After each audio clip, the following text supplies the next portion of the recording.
శుక్లాంబరధరం విష్ణుం శశివర్ణం చతుర్భుజం ప్రసన్నవదనం ధ్యాయేత్ సర్వవిఘ్నోపశాంతయేత్. గురుర్బ్రహ్మా గురుర్విష్ణుః గురుర్దేవో మహేశ్వరః గురుః సాక్షాత్ పరబ్రహ్మ తస్మై శ్రీగురవే నమః.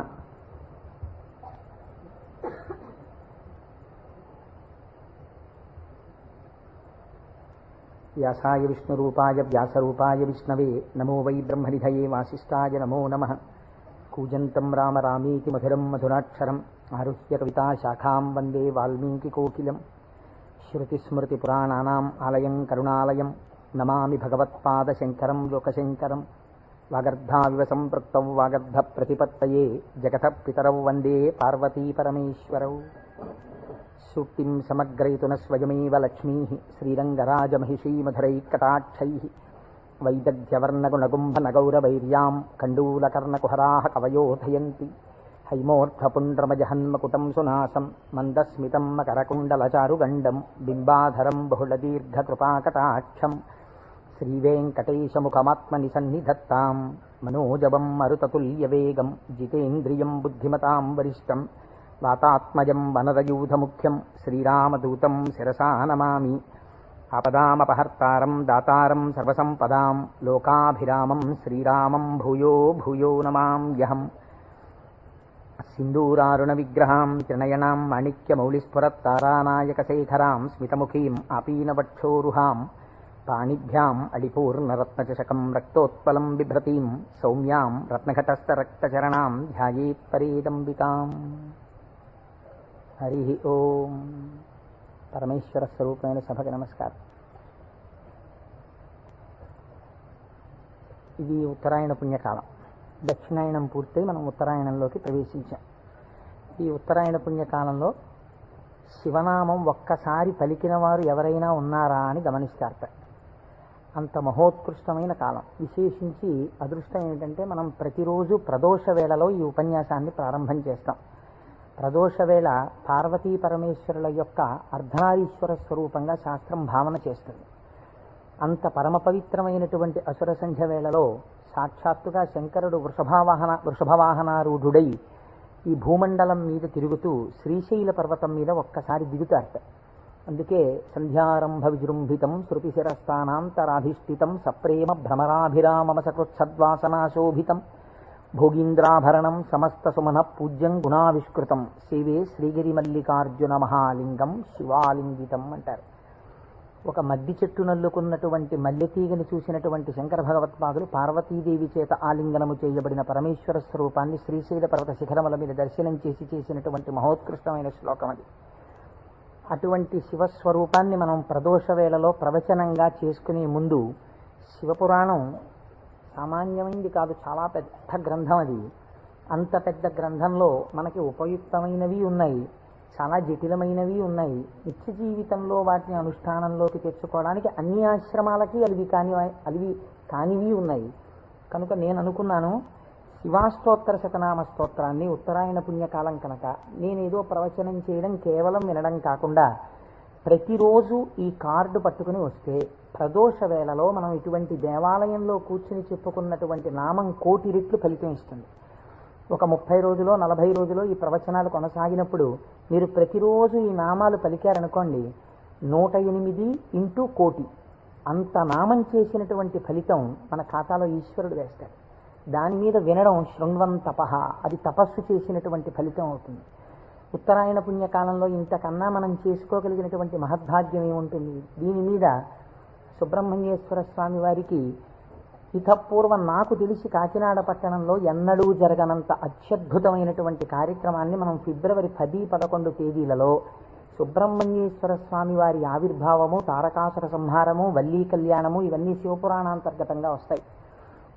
ఇవన్నీ విన్న తరువాత 200 జంటలు పాలకావిళ్ళు ఎత్తి పట్టుకుని, కావిడి పట్టుకున్న వాళ్ళకి ఇంకా ఆచంద్రతారార్కం వంశాభివృద్ధి కోరికలు తీరుస్తానని పరమాత్మ ప్రకటించారు. ద్రవిడ దేశంలో అయితే కావిడి పట్టుకుని వెడుతుంటే సంతానము లేనటువంటి స్త్రీలు పడుకుని వారు దాటేటట్టుగా పడుకుంటారు. వారు దాటితే సుబ్రహ్మణ్యుడే దాటినట్టు. సంతానము కలగకుండా ఉన్నటువంటి ప్రతిబంధకము దానివల్ల తొలగిపోతుంది అని. అటువంటి ఉత్సవం నాకు తెలిసి జరగలేదు. పెద్దలు ఇతపూర్వం ఎవరైనా చేసి ఉండవచ్చు. అటువంటి ఉత్సవాన్ని మనం ఫిబ్రవరి 11వ తారీఖున చేసుకోబోతున్నాం. ఇక్కడ ఆ రోజున సుబ్రహ్మణ్య సంబంధంగా ఒక గొప్ప హోమం జరుగుతుంది. సుబ్రహ్మణ్యుడికి పాల కావిళ్ళు పట్టుకొచ్చిన కావిళ్లల్లో పాలతోటే అభిషేకం జరుగుతుంది. అదే రోజున స్వామివారికి సాయంకాలం వల్లీ కళ్యాణం జరుగుతుంది. బహుశా వల్లీ కళ్యాణం జరగడం అన్నది మనం చాలా తక్కువగా చూసాం. వల్లీ కళ్యాణం ఆ రోజు సాయంకాలం ఇక్కడ జరుగుతుంది. ఇది కాకుండా ఇంకా కొన్ని విశేష కార్యక్రమాలు ఇందులో మన జీవితాలు ధన్యమయ్యేటట్టుగా అనుసంధానం చేస్తాం. ఆయా ఘట్టాలు వచ్చినప్పుడు వాటిని మీకు ముందుగానే విజ్ఞాపన చేస్తాను. కనుక శివపురాణాన్ని మనం శివాస్తోత్ర శతనామ స్తోత్రంతో అనుసంధానం చేసుకుంటే ఈ ప్రవచనాలు అయిపోయిన తరువాత కూడా మీరు ఎప్పుడైనా ఇంటి దగ్గర కూర్చుని నామాలు చదువుకుంటుంటే మనస్సు తొందరగా రమిస్తుంది. ఎందుచేత అంటే శివో మహేశ్వర శంభు పినాకి శశిశేఖర అని చదవడం వేరు. శివ అనగానే మొదటి నామం దగ్గర మీకు కొన్ని విషయాలు జ్ఞాపకానికి వచ్చాయనుకోండి, మనస్సు ఏమవుతుందంటే అటు ఇటు వెళ్ళదు, అందులోకి వెళ్ళిపోయి ఏదో ఒక నామంలో ఒక ఘట్టం ఏదో మీకు జ్ఞాపకం వచ్చి దాని గురించి ఆలోచిస్తూ మీరు నామాలన్నీ చదివేశారనుకోండి, ఇప్పుడు మీరు 108 నామాలు దీక్షతో తపస్సుగా చేసిన ఫలితం వస్తుంది.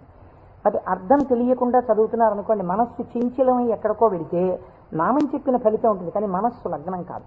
మనస్సుని కూడా ఏకీకృతం చేసేటటువంటి ప్రయత్నంలో భాగంగా శివమహాపురాణాన్ని శివాస్తోత్ర శతనామ స్తోత్రంతో అనుసంధానం చేస్తే మనందరికీ ఎక్కువ ప్రయోజనకరంగా ఉంటుంది అని నాకు అనిపించింది. పైగా అందరూ చక్కగా ప్రదోష వేళలో శివనామం చెప్పేటటువంటి అదృష్టాన్ని పొందుతారనిపించింది. నేను అంటాను, మీరు కూడా అనండి. ఇది అయిన తర్వాత నేను ప్రవచనం ప్రారంభం చేస్తాను. ఇవాళే కాదు, ప్రతిరోజు. ఇవాళంటే కొద్దిగా మనకు ప్రారంభం కాబట్టి ఆలస్యం అయింది, రేపటి నుంచి అలా ఉండదు ఖచ్చితంగా. ఎందుకంటే ప్రదోష వేళలో ఈ నామాలు చదవాలి కాబట్టి 6:30 అయ్యేటప్పటికి ఈ నామాలు చదవడం ప్రారంభం చేసేస్తాం. ఎందుకంటే ప్రదోష వేళలో చదివినటువంటి దాని ఫలితం మీరు శివమహాపురాణంలో విందురు కానీ దాని శక్తి ఎలా వెళ్ళిపోతుందో చూద్దురు కానీ. ధ్యాన శ్లోకం చెప్పండి. ధవళవపుషమిందోర్ మండలే సన్నివిష్టం భుజగవలయహారం భస్మదిగ్ధాంగమీశం మృగయ పరశుపాణిం చారు చంద్రార్ధమౌళిం హృదయ కమల మధ్యే సంతతం చింతయామి.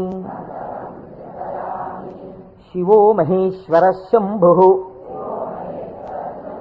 పినాకీ శశిశేఖర వామదేవో విరూపాక్ష కపర్దీ నీలలోహిత శంకర శూలపాణిశ్చ ఖట్వాంగీ విష్ణువల్లభ శిపి విష్ణోంబికానాథ. శశి విష్ణు కాదండి, అది పొరపాటు పడింది. శిపి విష్ణోంబికానాథ శ్రీకంఠో భక్తవత్సల భవశర్వస్త్రిలోకేశ శితికంఠ శివాప్రియ ఉగ్రకపాలీ కామారీ అంధకాసురసూదన గంగాధరో లలాటాక్ష కాళకాళ కృపానిధి భీమః పరశుహస్తశ్చ మృగపాణిర్జటాధరః కైలాసవాసీ కవచీ కఠోరస్త్రిపురాంతకః వృషాంకో వృషభారూఢో భస్మోద్ధూళిత విగ్రహః సామప్రియః సర్వమయః త్రైమూర్తిరనీశ్వరః సర్వజ్ఞ పరమాత్మా చ సోమసూర్యాగ్నిలోచనః హవిర్యజ్ఞమయః సోమః పంచవక్త్రః సదాశివః విశ్వేశ్వరో వీరభద్రో గణనాథ ప్రజాపతిః హిరణ్యరేతా దుర్ధర్షో గిరిశో గిరీశో నగః భుజంగభూషణో భర్గో గిరిధన్వీ గిరిప్రియ కృత్తివాసాః పురారాతిః భగవాన్ ప్రమదాధిపః మృత్యుంజయః సూక్ష్మతనుః జగద్వ్యాపీ జగద్గురుః వ్యోమకేశో మహాసేనః మహాసేన జనకశ్చారు విక్రమః రుద్రో భూతపతిస్థాణుః అహిర్భూజ్ఞో దిగంబరః అష్టమూర్తిరనేకాత్మా సాత్వికః శుద్ధ విగ్రహః శాశ్వతః ఖండపరశుః అజపాశ విమోచకః మృఢ పశుపతిర్దేవో మహాదేవో వ్యయో హరిః పూషదంతభిదవ్యగ్రో దక్షాధ్వర హరోహరః భగనేత్రభిదవ్యక్తః సహస్రాక్ష సహస్రపాత్ అపవర్గప్రదోనంతః తారక పరమేశ్వరః ఏవం శ్రీశంభుదేవస్య నామ్నామస్తోత్తరం శతం. శ్రీశివాష్టోత్తరశతనామస్తోత్రం సమాప్తం.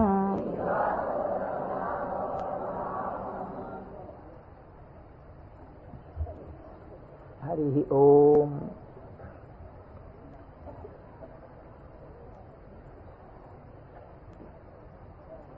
శివ అన్న శబ్దమే చాలా గొప్పది.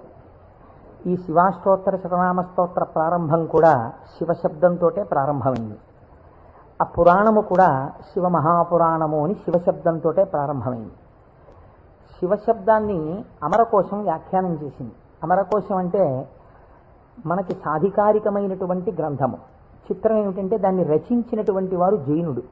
అమరసింహుడు అనబడేటటువంటి ఒక జైనుడు ఆయన అమరకోశాన్ని రచించి దానితో పాటుగా అనేక గ్రంథాలని రచించారు. కానీ వారు శంకర భగవత్పాదాచార్య స్వామి వారితో వాదనకి దిగినప్పుడు శంకరుల చేతిలో ఓడిపోయారు. ఓడిపోయినప్పుడు ఆయనకి బాధ కలిగింది. నేను శంకరాచార్యుల వారి చేతిలో ఓడిపోయాను కనుక నేను రచించినటువంటి గ్రంథములన్నీ కూడా పనికిమాలినవైపోయాయని ఆయన ఆ గ్రంథములన్నింటినీ తగలబెట్టేశారు.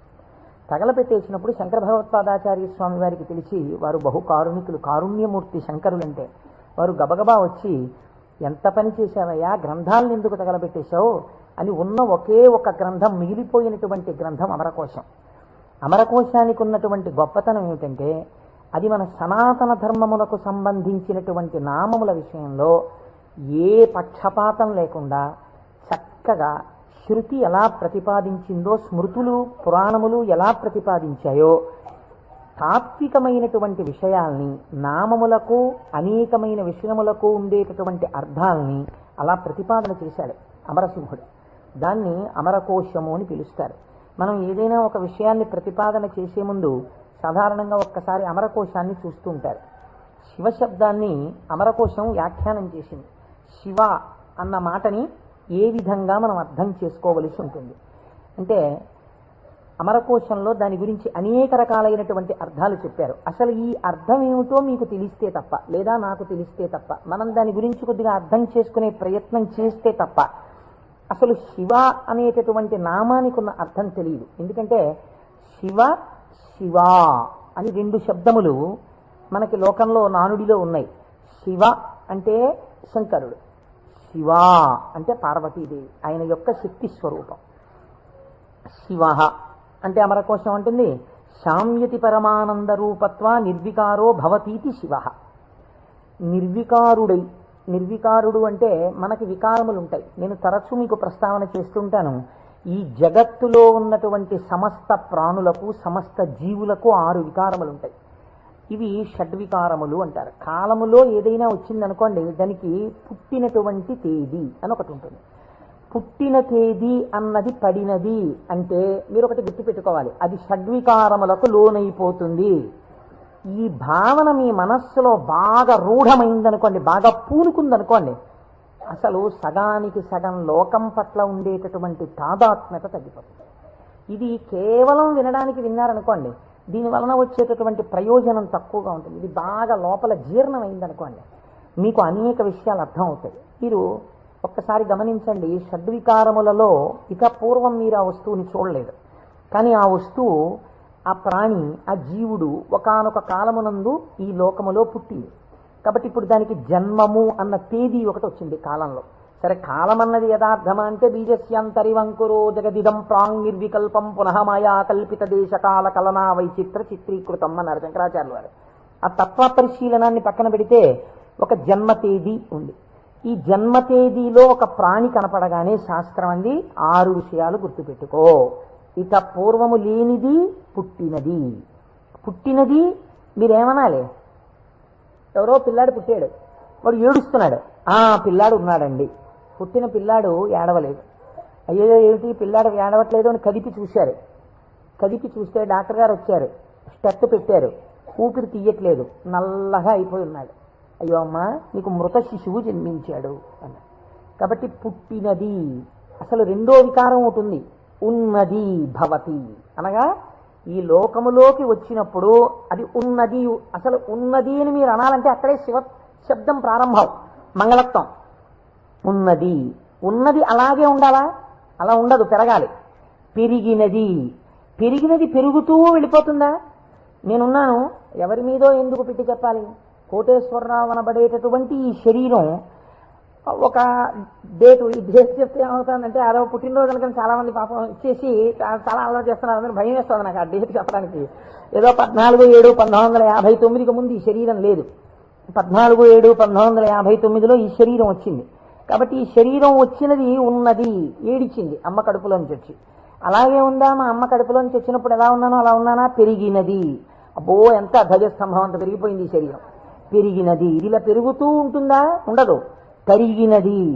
మీరు నన్ను ఒక 20 సంవత్సరాల తర్వాత చూశారనుకోండి, ఇది తరిగిపోతుంది. ఈ శరీరం వడిలిపోయి క్షీణించిపోవడం ప్రారంభమైపోతుంది. తరిగినది. తర్వాత ఆయనేనా ఈయన అనవలసి వస్తుంది, మార్పు చెందినది. బాగా క్షీణించిపోయి ఇప్పుడున్నంత శరీరం ఉండదు. అయ్య బాబోయ్, అప్పుడు ఎంత ఉండేవారండి మనిషి, ఆయన ఈయన అటుకంత అయిపోయారండి అంటాం. కాబట్టి మార్పు చెందినది, తరిగినది. ఇంకా కొంతకాలం అయిపోయిన తర్వాత నశించిపోయినది. ఇది శరీరం అంత్యేష్టి సంస్కారం చేయబడిపోతుంది. కాబట్టి ఈ 6 వికారములు సమస్త ప్రాణులకు ఉండి తీరుతాయి. జన్మ తేదీ ఉన్నది, చిట్ట చివరి వికారమునకు కూడా సమయం ఉన్నది. ఈ మధ్యలో ఈ 6 వికారములు నడుస్తుంటాయి. ఈ 6 వికారములన్నవి లేనిది ఎవరైనా ఉన్నదా? ఉన్నది. అలా ఉన్నదేదో అదే శివ. అది కాలములో పుట్టలేదు, కాలములో పెరగలేదు, కాలములో ఉండలేదు, కాలములో తరగదు, కాలములో నశించదు. ఎవరి నుండి వచ్చినదో, ఎవరి ఎందు పెరిగినదో, ఎవరి ఎందు లయించిపోతున్నదో వాడు మాత్రం అలా ఉండిపోతున్నాడు. మేకలు వేయింజన్నను భాసురముగనొక్క కోటి పర్ణం వెక్కున్, ఆ కోతులు వేయింజన్నను కోకోయని కొంకినక్క కోయని కూర్చొని అంటారు జానపదులు. అందరూ వస్తారు, వెళ్ళిపోతాయి లోకాలన్నీ. చిట్ట చివరికి వెళ్ళిపోయిన లోకాలన్నీ ఎవరిలోకి వెళ్ళిపోయాయి? వాడు లయించిపోతాడా? వాడు లయించిపోడు. వాడిలోకి అన్నీ వెళ్ళిపోయి వాడు ఉండిపోతున్నాడు. అలా ఉండిపోయిన వాడెవడు? వాడు పరబ్రహ్మము. వాడికి శాశ్వతుడు, వాడికి కదలిక లేదు. వాడు ముందున్నాడు, చివరా ఉన్నాడు. అలా ఉన్నవాడెవడో వాడు నిర్వికారుడు. వాడికి వికారములు లేవు. వాడికి వికారం లేదు కాబట్టి వాడు ఎలా ఉంటాడు? వాడి జుట్టు తెల్లబడదు కదండి, వాడికి ముసలితనం లేదు, కాలము లొంగదీయలేదు. కాబట్టి ఇప్పుడు వాడు నిత్య యవ్వనుడు. అందుకే శివుడి గురించి చెప్పినా, అమ్మవారి గురించి చెప్పినా మనం ఏం చెప్తామంటే నమశివాభ్యాం నవయవ్వనాభ్యాం అంటాం.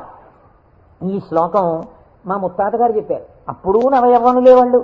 మా తాతగారు చెప్పారు, అప్పుడు నవయవ్వనులే వాళ్ళు. మా ముత్తాత గారు వెళ్ళిపోయారు, మా తాతగారు వెళ్ళిపోయారు, మా తండ్రి గారు చేశారు కొంతకాలం ఆ శ్లోకాలు, మా తండ్రి గారు వెళ్ళిపోయారు.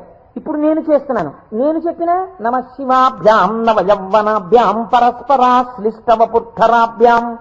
అదేమిటంటే మా ముత్తాతగారు, తాతగారు, తండ్రి గారు, నేను 4 తరాలు మారిపోయా, ఇంకా నవయవ్వనాభ్యామేనా? ఆ శ్లోకం మార్చద్దా? వృద్ధాప్యం రాదా? రాదు. ఎందుకు రాదు?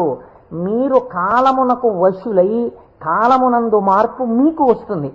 కాలస్వరూపములో మీ యందు మార్పులు తెచ్చేవాడెవడున్నాడో వాడు మార్పునకు అతీతుడుగా సాక్షిగా ఉన్నాడు. కదిలే వస్తువుకి కదలని వస్తువు ఆధారమై ఉంటుంది. మీరు బాగా జ్ఞాపకం పెట్టుకోండి. కదిలే వస్తువుకి గడియారానికి ఉన్నటువంటి పెంజూలం ఊగాలనుకోండి, పెంజూలంని పట్టుకున్నటువంటి స్ప్రింగ్ ఊగకూడదు. స్ప్రింగ్ కూడా ఊగడం మొదలెట్టింది అనుకోండి, ఇంకేంటి అలా ఊగదు. స్ప్రింగ్ నిలకడగా ఉంటుంది, పెంజూలం ఊగుతూ ఉంటుంది. ఒక కదిలే వస్తువుకి ఒక కదలని వస్తువు ఎప్పుడూ కూడా ఆధారమై ఉంటుంది. వికారములు కలిగిన జగత్తుకు ఏది వికారములకు అతీతమై ఉన్నదో అది ఆధారమై ఉన్నది. దాని యందే ఈ సమస్త జగత్తు పుట్టి పెరిగి లయించుచున్నది.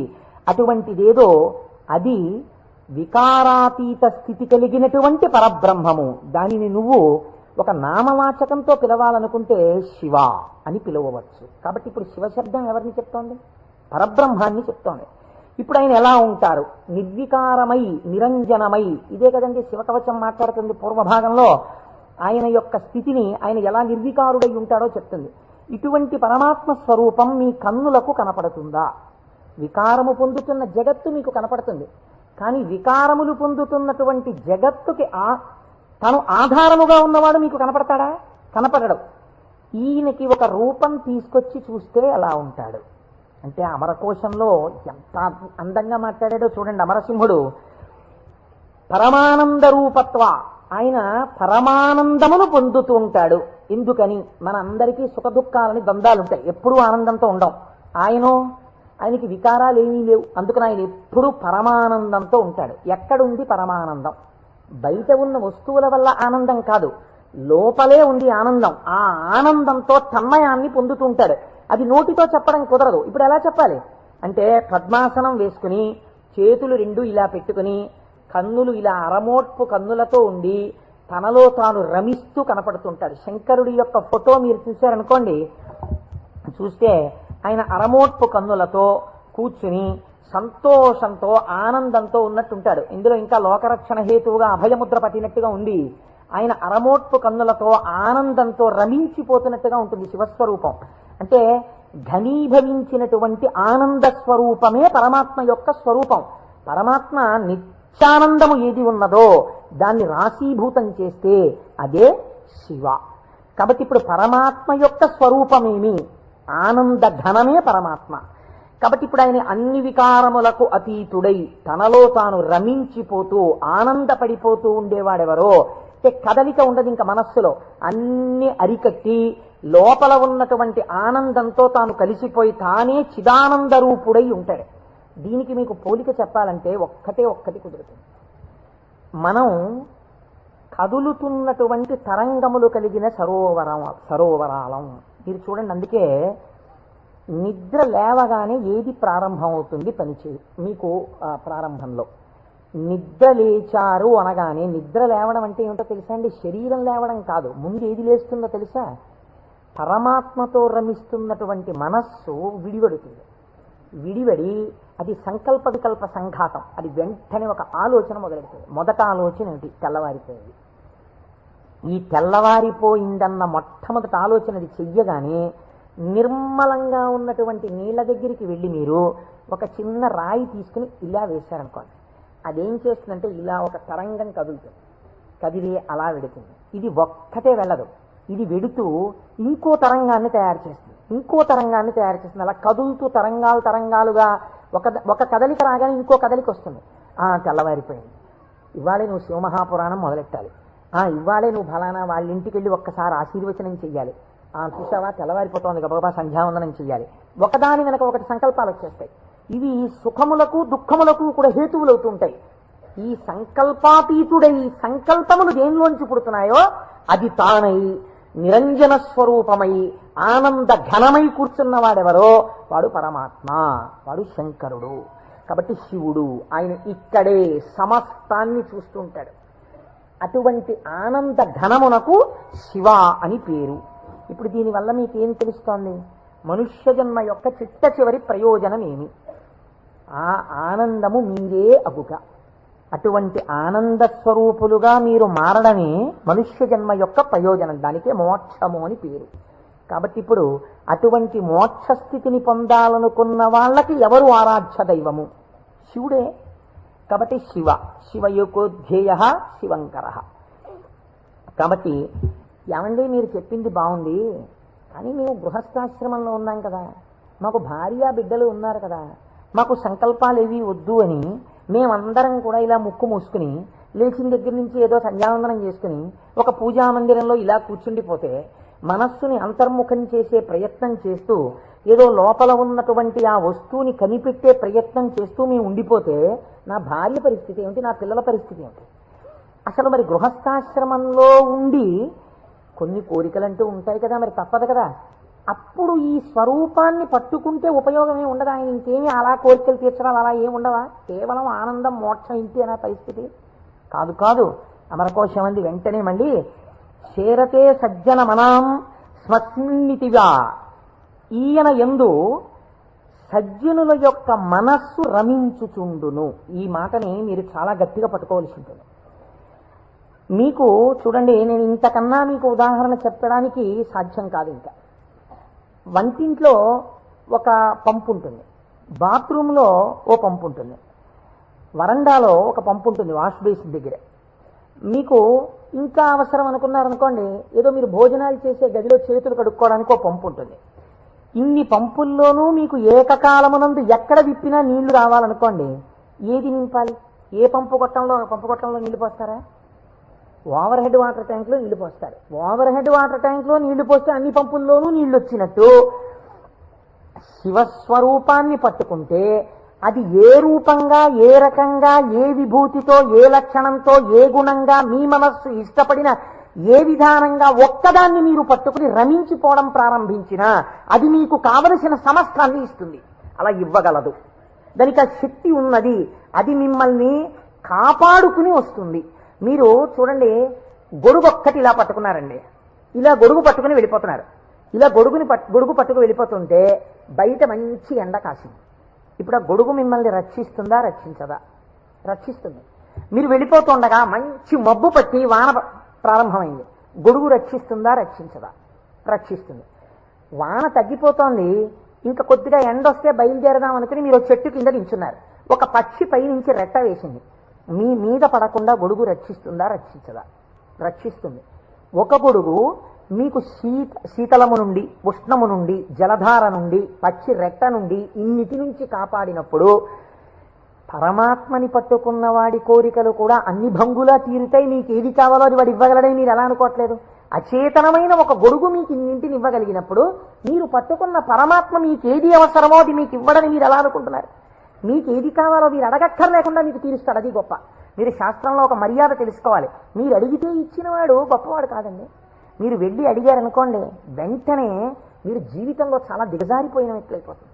ఒకరి దగ్గరికి వెళ్ళి, అయ్యా నాకు ఇది లేదండి, నన్ను మీరు కొంచెం అనుగ్రహించి నాకు ఇది కలిగేటట్టుగా మీరు చెయ్యండి అని అడిగారనుకోండి, వాచికంగా నోరు విప్పి ఒకరి దగ్గరికి వెళ్ళి నాకు ఇది ఇప్పించండి అని అడిగినప్పుడు ఆత్మహత్యా సదృశమే. వాడు చచ్చిపోయినంత బిడియపడిపోతాడు. ఎవరు శీలమున్నవాడు బెంగ పెట్టుకుంటాడు. నోరు విప్పి అడగడమా, వెళ్ళి నాకు ఇది ఇవ్వండి అని ఎలా అడగను అంటాడు. అడగలేడు. అందుకే మనకి పూర్వకాలంలో మీకు తెలుసో తెలీదో, మీసంలో ఒక వెంట్రుక తాకట్టు పెట్టి అప్పు తెచ్చుకునేవారు. మీసంలో వెంట్రుక తాకట్టు పెడితే అప్పు ఇవ్వడం ఏంటండి? అంటే వాళ్ళ రోషానికి చిహ్నం అది. ఎన్నడూ నేను ఒకరిని చెయ్యి అడగలేదురా, చెయ్యి జాపి అడగలేదు. అటువంటి వాణ్ణి నిన్ను అడుగుతున్నాను. నేను ఇంత సిగ్గుపడిపోయానడానికి ఉదాహరణ ఏమిటో తెలుసా? ఈ వెంట్రుక ఒకటి నీ దగ్గర పెట్టుకో, మళ్ళీ తీర్చిన నాడు ఈ వెంట్రుక తీసుకెళ్తాననేవాడు. వాడి రోషానికి, వాడి శీలానికి ఆ వెంట్రుకని ప్రాతిపదికగా తీసుకుని అప్పించేవారు పూర్వం. అందుకే నా మీసంలో వెంట్రుక తాకట్టేశాననేవారు పూర్వం. కాబట్టి ఒకరి దగ్గరికి వెళ్ళి అడగడం అంటే అంత చిన్నతనం. పరమాత్మ అయినా మిమ్మల్ని అలా చిన్నబుచ్చి ఇస్తాడని మీరు ఎలా అనుకుంటున్నారు? గొడుగు పచ్చిరెట్ట నుంచి నన్ను కాపాడు, వాన పడితే కాపాడు, ఎండగా ఉంటే కాపాడు, పైనుంచి ధూళి పడకుండా కాపాడు, ఓ గడుగా నన్ను రక్షించు అని మీరంతా స్తోత్రం చేసి వేసుకుంటున్నారేంటి? ఇలా విప్పిలా పట్టుకుంటే అంతే రక్షించేయడం దాని ప్రయోజనం. అలా మీరు శివస్వరూపాన్ని పట్టుకుంటే, ఎలా పట్టుకున్నా సరే, అంటే ఎలా పట్టుకోవాలండి? అభిషేకాలు చేయాలా, పూజలు చేయాలా, లేకపోతే దాని స్వరూపం బాగా తెలుసుకోవాలా, అర్థం అవ్వాలా? కాదు.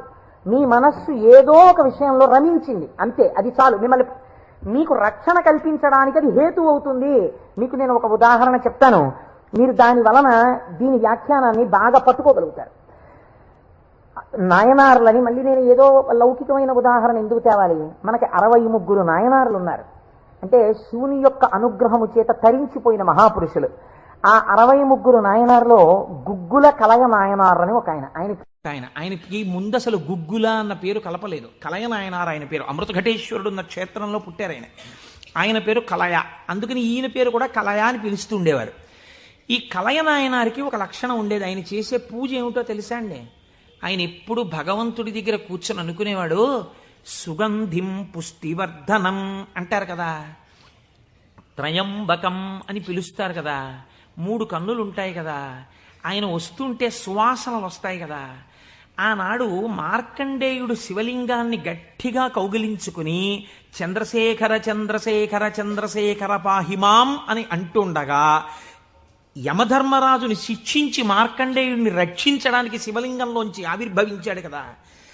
ఆవిర్భవించినప్పుడు శివుడి కన్నా ముందు శివుని యొక్క సువాసనలు మార్కండేయుడు పీల్చి ఉంటాడు కదా.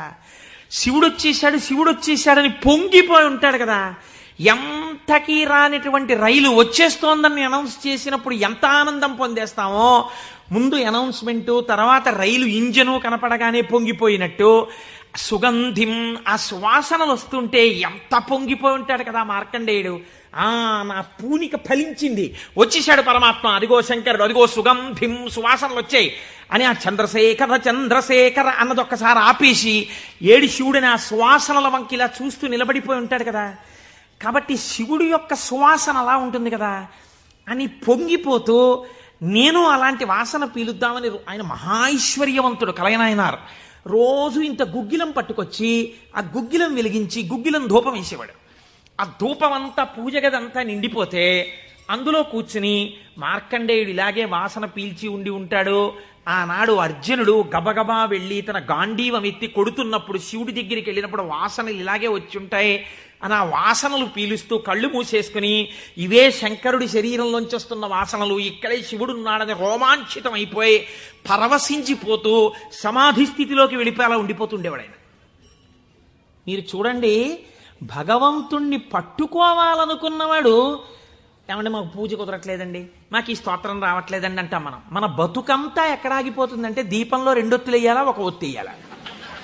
నిజంగా తరించిపోయిన వాళ్ళు తరించిపోవడానికి ఎన్ని మార్గాలు వెతుక్కున్నారో చూడండి. ఆయన సువాసనలు పీలుస్తూ రమించిపోయాడు. శంకరుడు చూశాడు, వీడు రోజు గుగ్గిలం పట్టుకొచ్చి వేసి ఇన్ని రకాల దర్శనాలు చేసేస్తున్నాడు రా, గుగ్గిలం పొగ అడ్డం పెట్టుకుని. ఎంత చిత్రం రా ఇది, గుగ్గిలం పొగకి వీడు సమాధిలోకి వెళ్ళిపోతున్నాడు. అసలు ఈ గుగ్గిలం కొనలేని స్థితి తెస్తే ఏం చేస్తాడో చూద్దాం అనుకున్నాడు. ఐశ్వర్యం అంతా క్షీణింపచేశాడు. ఆయనకి మనస్సు శివుడి మించి పోలేదు. ఎలాగో అలా నానా కష్టాలు పడి ఇంత గుగ్గిలం తెచ్చి శంకరుడికి వేసి ఆ వాసన పీల్చేటప్పటికి సమాధిలోకి వెళ్ళిపోయాడు. ఇంక ఏముంది, మనస్సు అలవాటు పడిపోయింది. ఇంత పొగొచ్చేటప్పటికి అంతే సమాధిలోకి వెళ్ళిపోతాడు. ఎంత తేలికండది. అగరత్తు వెలిగించకుండా ఉంటాం కదా, అగరత్తు వెలిగిస్తే గుగ్గిలనైనా సమాధిలోకి వెళ్ళిపోతాడు అంతే. ఈ స్థితి చూసి శంకరుడు భార్యాబిడ్డలు తినడానికి కూడా అన్నం మెతుకు లేకుండా చేశాడు. చూద్దాం ఏం చేస్తాడు. భార్యాబిడ్డలు పస్తులున్నారు.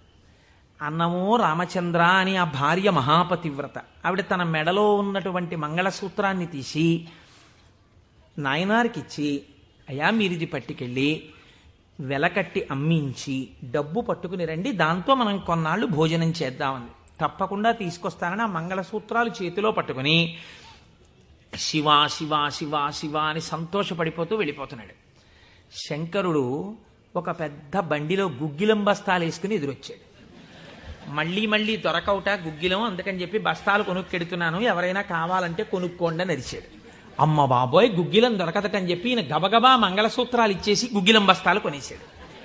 పోనీ గుగ్గిలం దొరకదంటున్నారు, ఇంటికి పట్టుకెళ్ళి ఈ గుగ్గిలాన్ని దాచుకుని రోజు ఇంతంత వేద్దాం అనుకున్నాడా? నిజంగా నాడు శంకరుడు వస్తుంటే సుగంధిం పుష్టివర్ధనం ఇదొక్కటే ఆయన సమాధికి కారణం. ఇంత గుగ్గిలం వెలిగించి మధ్యలో కూర్చుంటే అసలు నిజంగా శంకరుడు విరాట్ రూపంతో వచ్చేసినట్టు ఉండదు. కాబట్టి ఈ గుగ్గిలం అంతా వెలిగించేస్తానన్నాడు. ఇంట్లో వెలిగించేస్తే బాగుండదు, పొగలు వచ్చేస్తాయి.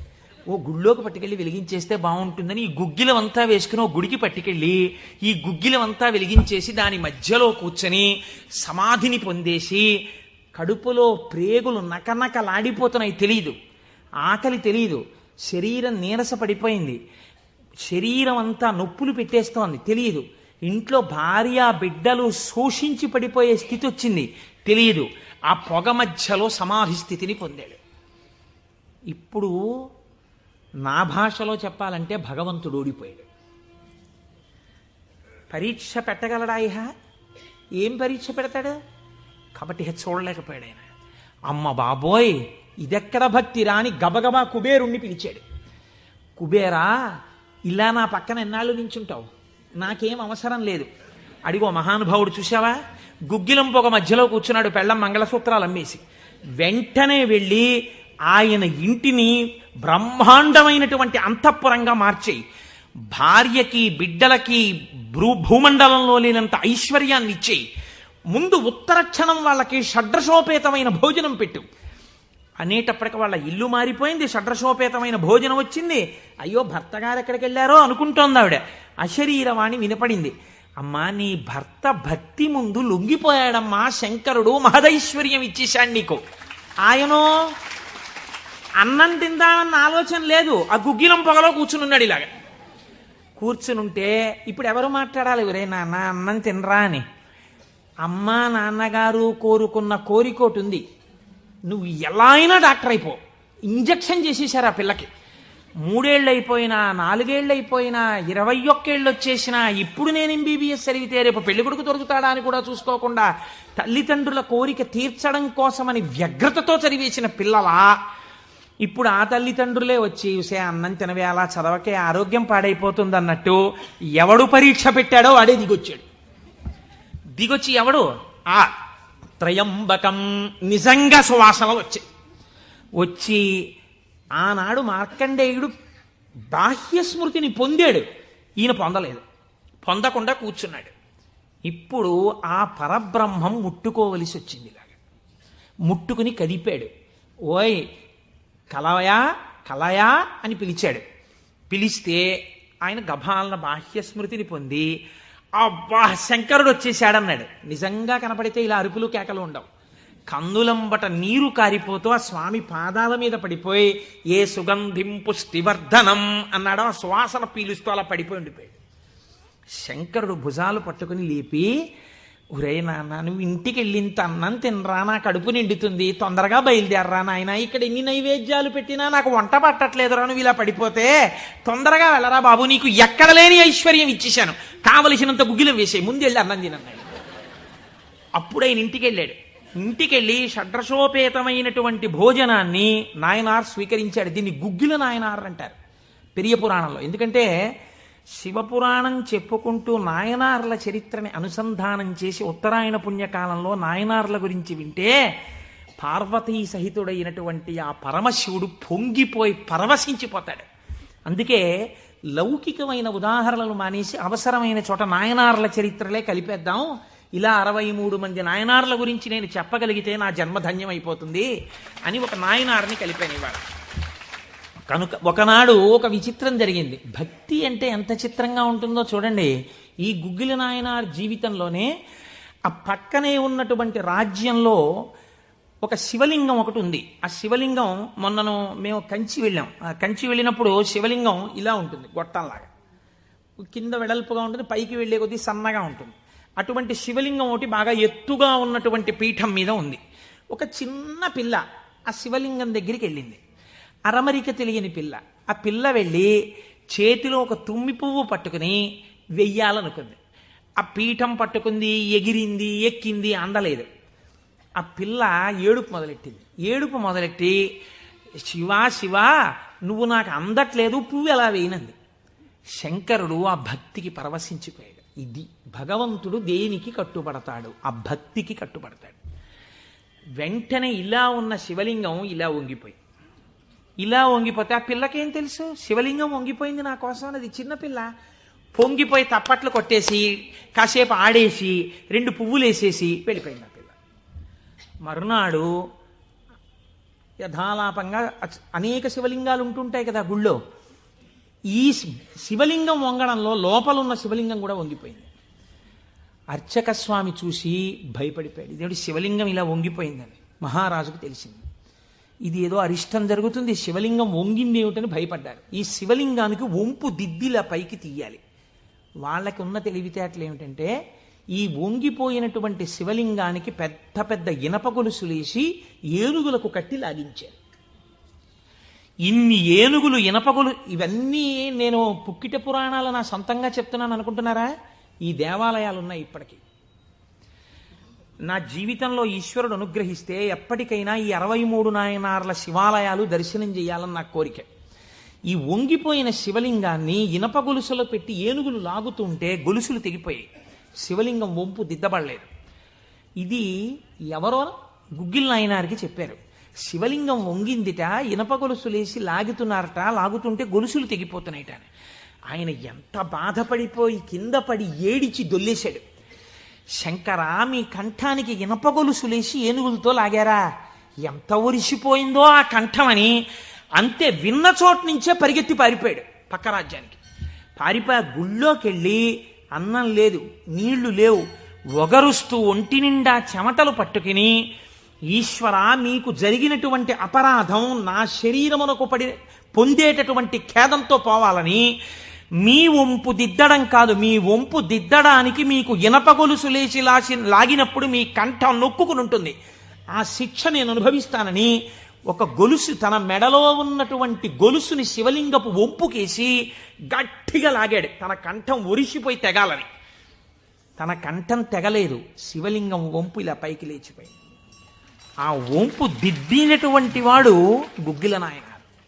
ఇప్పుడు మీరు నాకు చెప్పండి, బ్రతికున్న నాళ్ళు గుగ్గిల నాయనారు ఏం చేశాడు డబ్బు సంపాదించడానికంటే ఎవ్వరికీ తెలియదు. ఇంట్లో పర్సులోంచి 10 రూపాయలు తీస్తే 1000 రూపాయలు మళ్ళీ ఇంకో రూపంలో వచ్చేస్తుండేవి. అంత చిత్రంగా ఆయన మహదైశ్వర్య సంపన్నుడై, అందుకే అంటారు శాస్త్రంలో, ఐశ్వర్యము కావాలన్నవాడు శివారాధన చెయ్యాలి. శివారాధన అపారమైన ఐశ్వర్య హేతువు. అందున దక్షారామం లాంటిదైతే గొప్ప భోగస్థానం కూడా. అంత ఐశ్వర్యంతో జీవిస్తూ శివభక్తిని విడిచిపెట్టలేదు. శివభక్తితో ఐశ్వర్యంలో ఉన్నాడు. అంత్యమునందు తేలికగా శరీరం విడివడి హాయిగా పరమశివుని యొక్క పాదములలో కలిసిపోయాడు. ఇప్పుడు మీరు చెప్పండి, అమరకోశంలో మహానుభావుడు అమరసింహుడు శివశబ్దానికి సజ్జనుల యొక్క మనస్సు రమించేటటువంటి స్వరూపము కలిగిన వాడు అని శివశబ్దానికి అర్థం చెప్పడంలో ఎంత గంభీరమైన అర్థం ఉందో మీరు చూడండి. శివశబ్దము సజ్జనుల యొక్క మనసు రమించు స్థానము. ఎలా రమిస్తుంది, దేనివల్ల? దానికి ఈ కారణం ఆ కారణం అని చెప్పడం కుదరదు. మీకు మనస్సుంటే, భక్తి ఉంటే ఒక్క కారణం చాలు. ఏదో ఒక కారణంతో శివుని యందు మనసు రమిస్తే వాడికి సమస్తమైనటువంటి ఐశ్వర్యము కలుగుతుంది. ఇహము నుండి పరము వరకు, మోక్షము వరకు పొందగలడు. కాబట్టి అటువంటి స్థితిని ఇయ్యగలిగినది. 3వ నిర్వచనంలో అంటారు, చేతే సజ్జన మనస్వితివా. సాధువుల యొక్క మనస్సు యందు తానుండువాడు. ఇప్పటి వరకు సాధువులు తమ మనస్సు శివుని యందు పెట్టారు. ఇప్పుడే స్థితి కెడతట.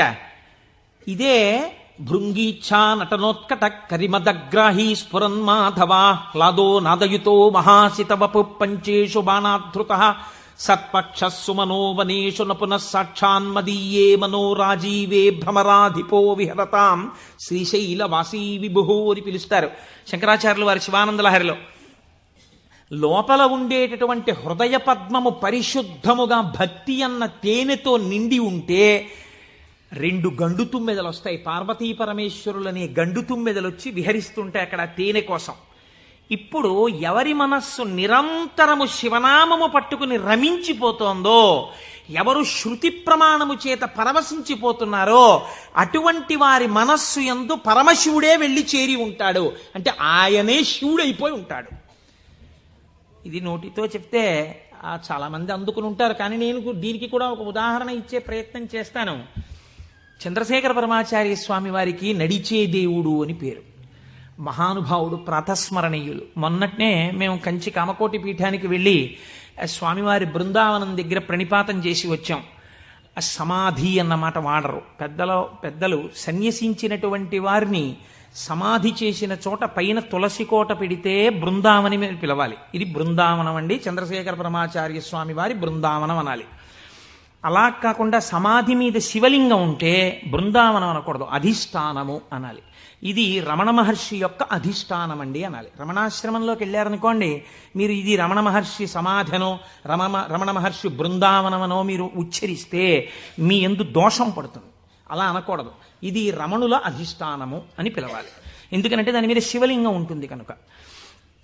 అటువంటి బృందావనం చంద్రశేఖర పరమాచార్య స్వామి వారి బృందావనం దగ్గర మేము మొన్న ప్రణిపాతం చేసి వచ్చే అదృష్టాన్ని పరమాచార్య స్వామి మాకు అనుగ్రహించారు. పరమాచార్య స్వామి ఒక మాట చెప్పుకుంటూ ఉండేవారు. ఆయన అనేవారు, నాకు ఎప్పుడైనా చీకట్లో వెడుతున్నప్పుడు ఒక విగ్రహాన్ని చూస్తే నా బాధ్యత నాకు గుర్తొస్తుందనేవారు.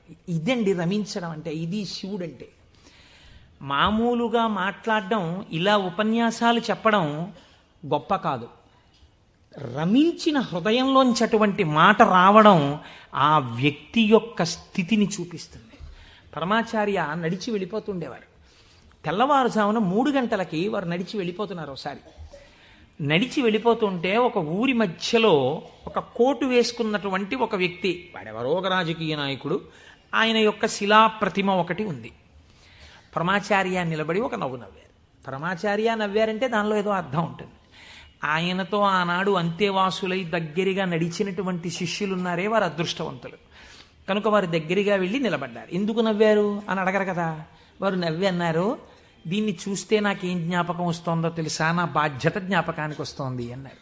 అదేమిటండి, ఆ విగ్రహానికి మీకు సంబంధం ఏమిటి అనుకున్నారు విన్నవాళ్ళు. ఆయన అన్నారు, ఈ విగ్రహంలో ఉన్న వ్యక్తి తెల్లవారుజామున 3 గంటలకి ఇలాగే కోటేసుకుని నిలబడి ఉండేవాడా అని అడిగారు. అప్పుడు 3 కదా అయింది టైము. తెల్లవారుజామున 3 గంటలకి ఆ విగ్రహంలో ఉన్న వ్యక్తి ఎవరు ఉన్నాడో ఆయన అలా కోటేసుకుని నిలబడ్డ కదా. లేకపోతే బహుశా ఇప్పుడు మనం 3ంటికి చూసాం, ఈయన రాత్రి 1 గంటకు కూడా ఇలాగే కోటేసుకుని ఉండుంటాడు. అంటే రాత్రి 1 గంటకు కూడా ఈయన బతికున్న రోజుల్లో కోటేసుకుని ఉన్నాడా? లేడు. కానీ కోటేసుకున్నటువంటి వ్యక్తిని అందరూ చూశారు బయట. ఆయన బయటకు వచ్చినప్పుడు ఎక్కువగా కోటుతో బయటకు వచ్చేవాడు. కాబట్టి ఇప్పుడు ఆయన్ని చూడగానే రాత్రి చూసినా, పగలు చూసినా, ఉదయం చూసినా, సంధ్యవేళ చూసినా ఆయన జీవితంలో సాధించిన విషయాలు జ్ఞాపకానికి వచ్చి, అందుకు ఆయనకి ఇటువంటి శిలాస్తూపం పెట్టారు అని జ్ఞాపకానికి వస్తుంది. నేనెవరో తెలుసా? పరమాచార్య చెప్పిన మాట. నేను కూడా ఇలా దండం పట్టుకుని కమండలం పట్టుకుని నడిచి వెళ్ళిపోతుంటే భారతదేశమునకు 4 చెరగుల మళ్లీ అవైదికమైన మతములు ప్రవేశించకుండా 4 పీఠములు పెట్టి చంద్రమౌళీశ్వరారాధన ఏర్పాటు చేసినటువంటి మహాపురుషుడైన శంకరాచార్య స్వామి వారి ప్రతిబింబంగా ఆ శిల తన జీవితాన్ని జ్ఞాపకం చేస్తే, శంకరులని జ్ఞాపకం చేసి నడువడిని నేర్పడానికి ఈ రూపంతో మేం తిరుగుతున్నాం. మా నడువడి ఎంత జాగ్రత్తగా ఉండాలో చూడండి అని పరమాచార్య ఆ స్తూపాన్ని చూసి చెప్పుకున్నారు. ఎంత భక్తో చూడండి నిజంగా వారిది. వారు ఒకనాడు శ్రీశైలం వెళ్ళారు. వెళ్ళినప్పుడు హటకేశ్వరంలో శంకరాచార్య స్వామి వారు తపస్సు చేసినటువంటి ప్రదేశం ఉంది. వారు ఆ హటకేశ్వరం దగ్గరికి వెడుతూ ఆ తపస్సు చేసిన ప్రదేశం దగ్గరికి ఒక సంస్కృత పండితుడిని పిలిచి వారు సంస్కృతంలోనే మాట్లాడుతుండేవారు. ఆయన అన్నారు, చాలా కాలం మఠాన్ని నిర్వహించాను. 13 సంవత్సరాల ప్రాయంలో సన్యసించారు మహానుభావుడు. చాలా కాలం మఠాన్ని నిర్వహించాను. ఉత్తర పీఠాధిపతిని నిర్ణయించాను. జయేంద్ర సరస్వతి స్వామి వారిని ఉత్తర పీఠాధిపతిని చేశాను. ఆయనకి కావలసినటువంటి పరిణితి ఏర్పాటు చేశాను. నాతో పాటు ఎన్నో ప్రదేశాలకి తీసుకెళ్లాను. మఠ నిర్వహణ యందు ఆయనకి కావలసినటువంటి శక్తియుక్తులను గరపాను. ఇంకా ఎంతకాలం ఆ మఠ నిర్వహణ చేస్తూ ఉండను? శంకర భగవత్పాదాచార్య స్వామి ఏ హటకేశ్వరంలో తపస్సు చేశారో నేను ఇంకిక్కడ ఉండిపోయి ఈ హటకేశ్వరంలోనే తపస్సు చేస్తూ ఉండిపోతాను. చాలు, జయేంద్ర సరస్వతి చూస్తారు, మిగిలినటువంటి మఠ వ్యవహారాలన్నీ అన్నారు. పరమాచార్య నోటి వెంట ఒకసారి ఒక మాట వస్తే వెనక్కి తిప్పడం అంత తేలిక? ఆనాడు వారు హటకేశ్వరంలో ఉండిపోకుండా ఎంత మందో వెళ్ళి బతిమాలితే వారు మన ఆంధ్రదేశానికి వచ్చి పర్యటన చేశారు. ఆ సమయంలో చూడండి, ఎంత మఠాధిపత్యం ఉన్నా, శంకరాచార్య స్వామి వారి పరంపరాగతమైనటువంటి పీఠానికి ఆధిపత్యంలో ఉన్నా, ఇలా అడుగేస్తే జగద్గురు చంద్రశేఖర పరమాచార్య స్వామి వస్తున్నారని రోడ్లకి ఇరుపక్కల కొన్ని వేల మంది నిలబడి నమస్కారాలు చేసి నీరాజనాలు ఇచ్చినా వారికి దానికన్నా హటకేశ్వరంలో కూర్చుని శ్రీశైల మల్లికార్జునుడి గురించి తపస్సు చేసుకోవడం, జపం చేసుకోవడం ఇష్టంగా అనిపించింది. అంటే ఎన్ని ఉన్నా మనస్సు ఏది కోరింది? ఆ శివుణ్ణి కోరింది, గురువులైన శంకరాచార్యుల వారిని కోరింది. అలా కోరింది కాబట్టే ఈనాటికి వారు నడిచే దేవుడయ్యారు. అందుకే ఈ శివమహాపురాణం చిట్ట చివరిలో బహుశः ఆంధ్రదేశంలోనే కని విని ఎరుగని రీతిలో పార్వతీ కళ్యాణం మనం చెయ్యబోతున్నాం కాకినాడ పట్టణంలో. కాకినాడ పట్టణం సువర్ణాక్షరాలతో లిఖింపబడిందండి. మనం అందరం కలిసి ఇక్కడి నుంచి కొన్ని వేల కార్డులు పోస్ట్ చేశాం తరిగొండ వెంగమాంబ గారి గురించి. అది తిరుమల తిరుపతి దేవస్థానంలో నిస్సందేహంగా కదలిక తీసుకొచ్చింది. కె విశ్వనాథ్ గారిని పిలిచి సదస్సు నిర్వహించి నాకు పేపర్ కటింగ్స్ వచ్చాయి తిరుపతి నుంచి. తరిగొండ వెంగమాంబ గారి బృందావనాన్ని సందర్శనీయ స్థలంగా తిరుమల తిరుపతి దేవస్థానం మార్చబోతోంది. మనం చేసినటువంటి ఒక మంచి పనికి వేసిన విత్తనం మనకి పేపర్లు అక్కర్లేదు, మన పేర్లు వెయ్యక్కర్లేదు. ఆచార్య స్వామి అన్నారు, నువ్వనుకున్నట్టు అక్కడ కృష్ణాలయం రాదు, మహాగణపతి దేవాలయం రాబోతోంది, మహాగణపతి దేవాలయం వస్తుందన్నారు. ఏ గుడి వచ్చింది? మహాగణపతి దేవాలయం వచ్చింది. ఆయన శివుడైపోయారు. ఆయన నోటి వెంట వచ్చిన మాట నిజమైపోయేది అంతే. ఆయన నిజం చెప్పడం కాదు, ఆయన చెప్పింది నిజం అవుతుంది. ఈ స్థితిని పొందడం, శివుడే ఆయన యందున్నాడు, తాను శివుడై ఉన్నాడు. ఎన్ని మెట్లెక్కుతున్నాడో చూడండి. ఇది తురీయ అవస్థ, 4వ అవస్థకి వెళ్ళిపోతారు. అందుకే పీఠాధిపతులు కనబడితే 4 నమస్కారాలు, తల్లిదండ్రులు కనబడితే 1 నమస్కారం, ఈశ్వరాలయంలో 3 నమస్కారాలు శాస్త్రం విధించింది. అది ఎందుకు చేయాలి, ఏ కారణమేమి, రేపటి రోజు నేను దాన్ని అనుసంధానం చేసే ప్రయత్నం చేస్తాను. అది కూడా శివ సంబంధమైన విషయమే అంతర్గతంగా వస్తుంది మీకు. కాబట్టి చూడండి, అందుచేత చేతే సజ్జన మనస్వితివా, సాధువుల యొక్క మనస్సులు తన యొక్క స్థానముగా చేరి ఉన్నవాడెవరో ఆయనకి శివ అని పేరు. అంటే అంత సులభుడై ఉన్నవాడు. శివం కళ్యాణం తద్యోగాద్వా. శివ అన్న శబ్దానికి అర్థమేమి? శుభము, భద్రము, శోభనము, మంగళము, కళ్యాణము, శ్రేయస్సు, వీటిని శివ అని పిలుస్తారు. ఇవన్నీ పర్యాయ పదాలు, కొద్ది తేడాలతో. మీ ఇంటికి ఒక మంగళం జరగాలనుకోండి, అంటే ఉదాహరణకి పుట్టిన వాళ్ళు పుట్టినట్టే ఉండిపోవాలని మనం కోరుకోం కదా. నాకో 2 బిడ్డలుంటే వాళ్ళు పెరిగి పెద్దవాళ్ళు అయిన తర్వాత నాకు కోడలు అల్లుడు రావాలని ఉంటుంది. అలా కలయనాయనారు రోజు ఇంత గుగ్గిలం పట్టుకొచ్చి ఆ గుగ్గిలం వెలిగించి గుగ్గిలం ధూపం వేసేవాడు. ఆ ధూపం అంతా పూజ గదంతా నిండిపోతే అందులో కూర్చుని మార్కండేయుడు ఇలాగే వాసన పీల్చి ఉండి ఉంటాడు. ఆనాడు అర్జునుడు గబగబా వెళ్ళి తన గాంధీవం ఎత్తి కొడుతున్నప్పుడు శివుడి దగ్గరికి వెళ్ళినప్పుడు వాసనలు ఇలాగే వచ్చి ఉంటాయి అని ఆ వాసనలు పీలుస్తూ కళ్ళు మూసేసుకుని, ఇవే శంకరుడి శరీరంలోంచి వస్తున్న వాసనలు, ఇక్కడే శివుడు ఉన్నాడని రోమాంచితం అయిపోయి పరవశించిపోతూ సమాధి స్థితిలోకి వెళ్ళిపోయేలా ఉండిపోతుండేవాడు ఆయన. మీరు చూడండి, భగవంతుణ్ణి పట్టుకోవాలనుకున్నవాడు, ఏమంటే మాకు పూజ కుదరట్లేదండి, మాకు ఈ స్తోత్రం రావట్లేదండి అంటాం మనం. మన బతుకంతా ఎక్కడ ఆగిపోతుందంటే దీపంలో 2 ఒత్తులు వేయాలా, 1 ఒత్తి వేయాలా. నిజంగా తరించిపోయిన వాళ్ళు తరించిపోవడానికి ఎన్ని మార్గాలు వెతుక్కున్నారో చూడండి. ఆయన సువాసనలు పీలుస్తూ రమించిపోయాడు. శంకరుడు చూశాడు, వీడు రోజు గుగ్గిలం పట్టుకొచ్చి వేసి ఇన్ని రకాల దర్శనాలు చేసేస్తున్నాడు రా, గుగ్గిలం పొగ అడ్డం పెట్టుకుని. ఎంత చిత్రం రా ఇది. గుగ్గిలం పొగకి వీడు సమాధిలోకి వెళ్ళిపోతున్నాడు. అసలు ఈ గుగ్గిలం కొనలేని స్థితి తెస్తే ఏం చేస్తాడో చూద్దాం అనుకున్నాడు. ఐశ్వర్యం అంతా క్షీణింపచేశాడు. ఆయనకి మనస్సు శివుడి మించి పోలేదు. ఎలాగో అలా నానా కష్టాలు పడి ఇంత గుగ్గిలం తెచ్చి శంకరుడికి వేసి ఆ వాసన పీల్చేటప్పటికి సమాధిలోకి వెళ్ళిపోయాడు. ఇంక ఏముంది, మనస్సు అలవాటు పడిపోయి ఇంత పొగొచ్చేటప్పటికి అంతే సమాధిలోకి వెళ్ళిపోతాడు. ఎంత తేలికండది. అగరత్తు వెలిగించకుండా ఉంటాం కదా, అగరత్తు వెలిగిస్తే గుగ్గిలం అయినా సమాధిలోకి వెళ్ళిపోతాడు అంతే. ఈ స్థితి చూసి శంకరుడు భార్యాబిడ్డలు తినడానికి కూడా అన్నం మెతుకు లేకుండా చేశాడు. చూద్దాం ఏం చేస్తాడు. భార్యాబిడ్డలు పస్తులున్నారు. అన్నమో రామచంద్ర అని ఆ భార్య మహాపతివ్రత. ఆవిడ తన మెడలో ఉన్నటువంటి మంగళసూత్రాన్ని తీసి నాయనారికి ఇచ్చి, అయ్యా మీరిది పట్టుకెళ్ళి వెలకట్టి అమ్మించి డబ్బు పట్టుకుని రండి, దాంతో మనం కొన్నాళ్ళు భోజనం చేద్దామని. తప్పకుండా తీసుకొస్తానని ఆ మంగళసూత్రాలు చేతిలో పట్టుకుని శివ శివ శివ శివ అని సంతోషపడిపోతూ వెళ్ళిపోతున్నాడు. శంకరుడు ఒక పెద్ద బండిలో గుగ్గిలం బస్తాలు వేసుకుని ఎదురొచ్చాడు. మళ్ళీ మళ్ళీ దొరకవుట గుగ్గిలం, అందుకని చెప్పి బస్తాలు కొనుక్కెడుతున్నాను, ఎవరైనా కావాలంటే కొనుక్కోండి అని అరిచాడు. అమ్మ బాబోయ్, గుగ్గిలం దొరకదటని చెప్పి ఈయన గబగబా మంగళసూత్రాలు ఇచ్చేసి గుగ్గిలం బస్తాలు కొనేసాడు. పోనీ గుగ్గిలం దొరకదంటున్నారు, ఇంటికి పట్టుకెళ్ళి ఈ గుగ్గిలాన్ని దాచుకుని రోజు ఇంతంత వేద్దాం అనుకున్నాడా? నిజంగా నాడు శంకరుడు వస్తుంటే సుగంధిం పుష్టివర్ధనం, ఇదొక్కటే ఆయన సమాధికి కారణం. ఇంత గుగ్గిలం వెలిగించి మధ్యలో కూర్చుంటే అసలు నిజంగా శంకరుడు విరాట్ రూపంతో వచ్చేసినట్టు ఉండదు. కాబట్టి ఈ గుగ్గిలం అంతా వెలిగించేస్తానన్నాడు. ఇంట్లో వెలిగించేస్తే బాగుండదు, పొగలు వచ్చేస్తాయి. ఓ గుళ్ళోకి పట్టుకెళ్ళి వెలిగించేస్తే బాగుంటుందని ఈ గుగ్గిలం అంతా వేసుకుని ఓ గుడికి పట్టుకెళ్ళి ఈ గుగ్గిలం అంతా వెలిగించేసి దాని మధ్యలో కూర్చొని సమాధిని పొందేసి, కడుపులో ప్రేగులు నకనకలాడిపోతున్నాయి, తెలియదు, ఆకలి తెలియదు, శరీరం నీరస పడిపోయింది, శరీరం అంతా నొప్పులు పెట్టేస్తోంది, తెలియదు, ఇంట్లో భార్య బిడ్డలు శోషించి పడిపోయే స్థితి వచ్చింది, తెలియదు. ఆ పొగ మధ్యలో సమాధి స్థితిని పొందాడు. ఇప్పుడు నా భాషలో చెప్పాలంటే భగవంతుడు ఓడిపోయాడు. పరీక్ష పెట్టగలడా? ఏం పరీక్ష పెడతాడు? కాబట్టి చూడలేకపోయాడు ఆయన. అమ్మ బాబోయ్, ఇదెక్కడ భక్తి రాని గబగబా కుబేరుణ్ణి పిలిచాడు. కుబేరా, ఇలా నా పక్కన ఎన్నాళ్ళు నించుంటావు, నాకేం అవసరం లేదు. అడిగో మహానుభావుడు చూసావా, గుగ్గిలం పొగ మధ్యలో కూర్చున్నాడు, పెళ్ళం మంగళసూత్రాలు అమ్మేసి.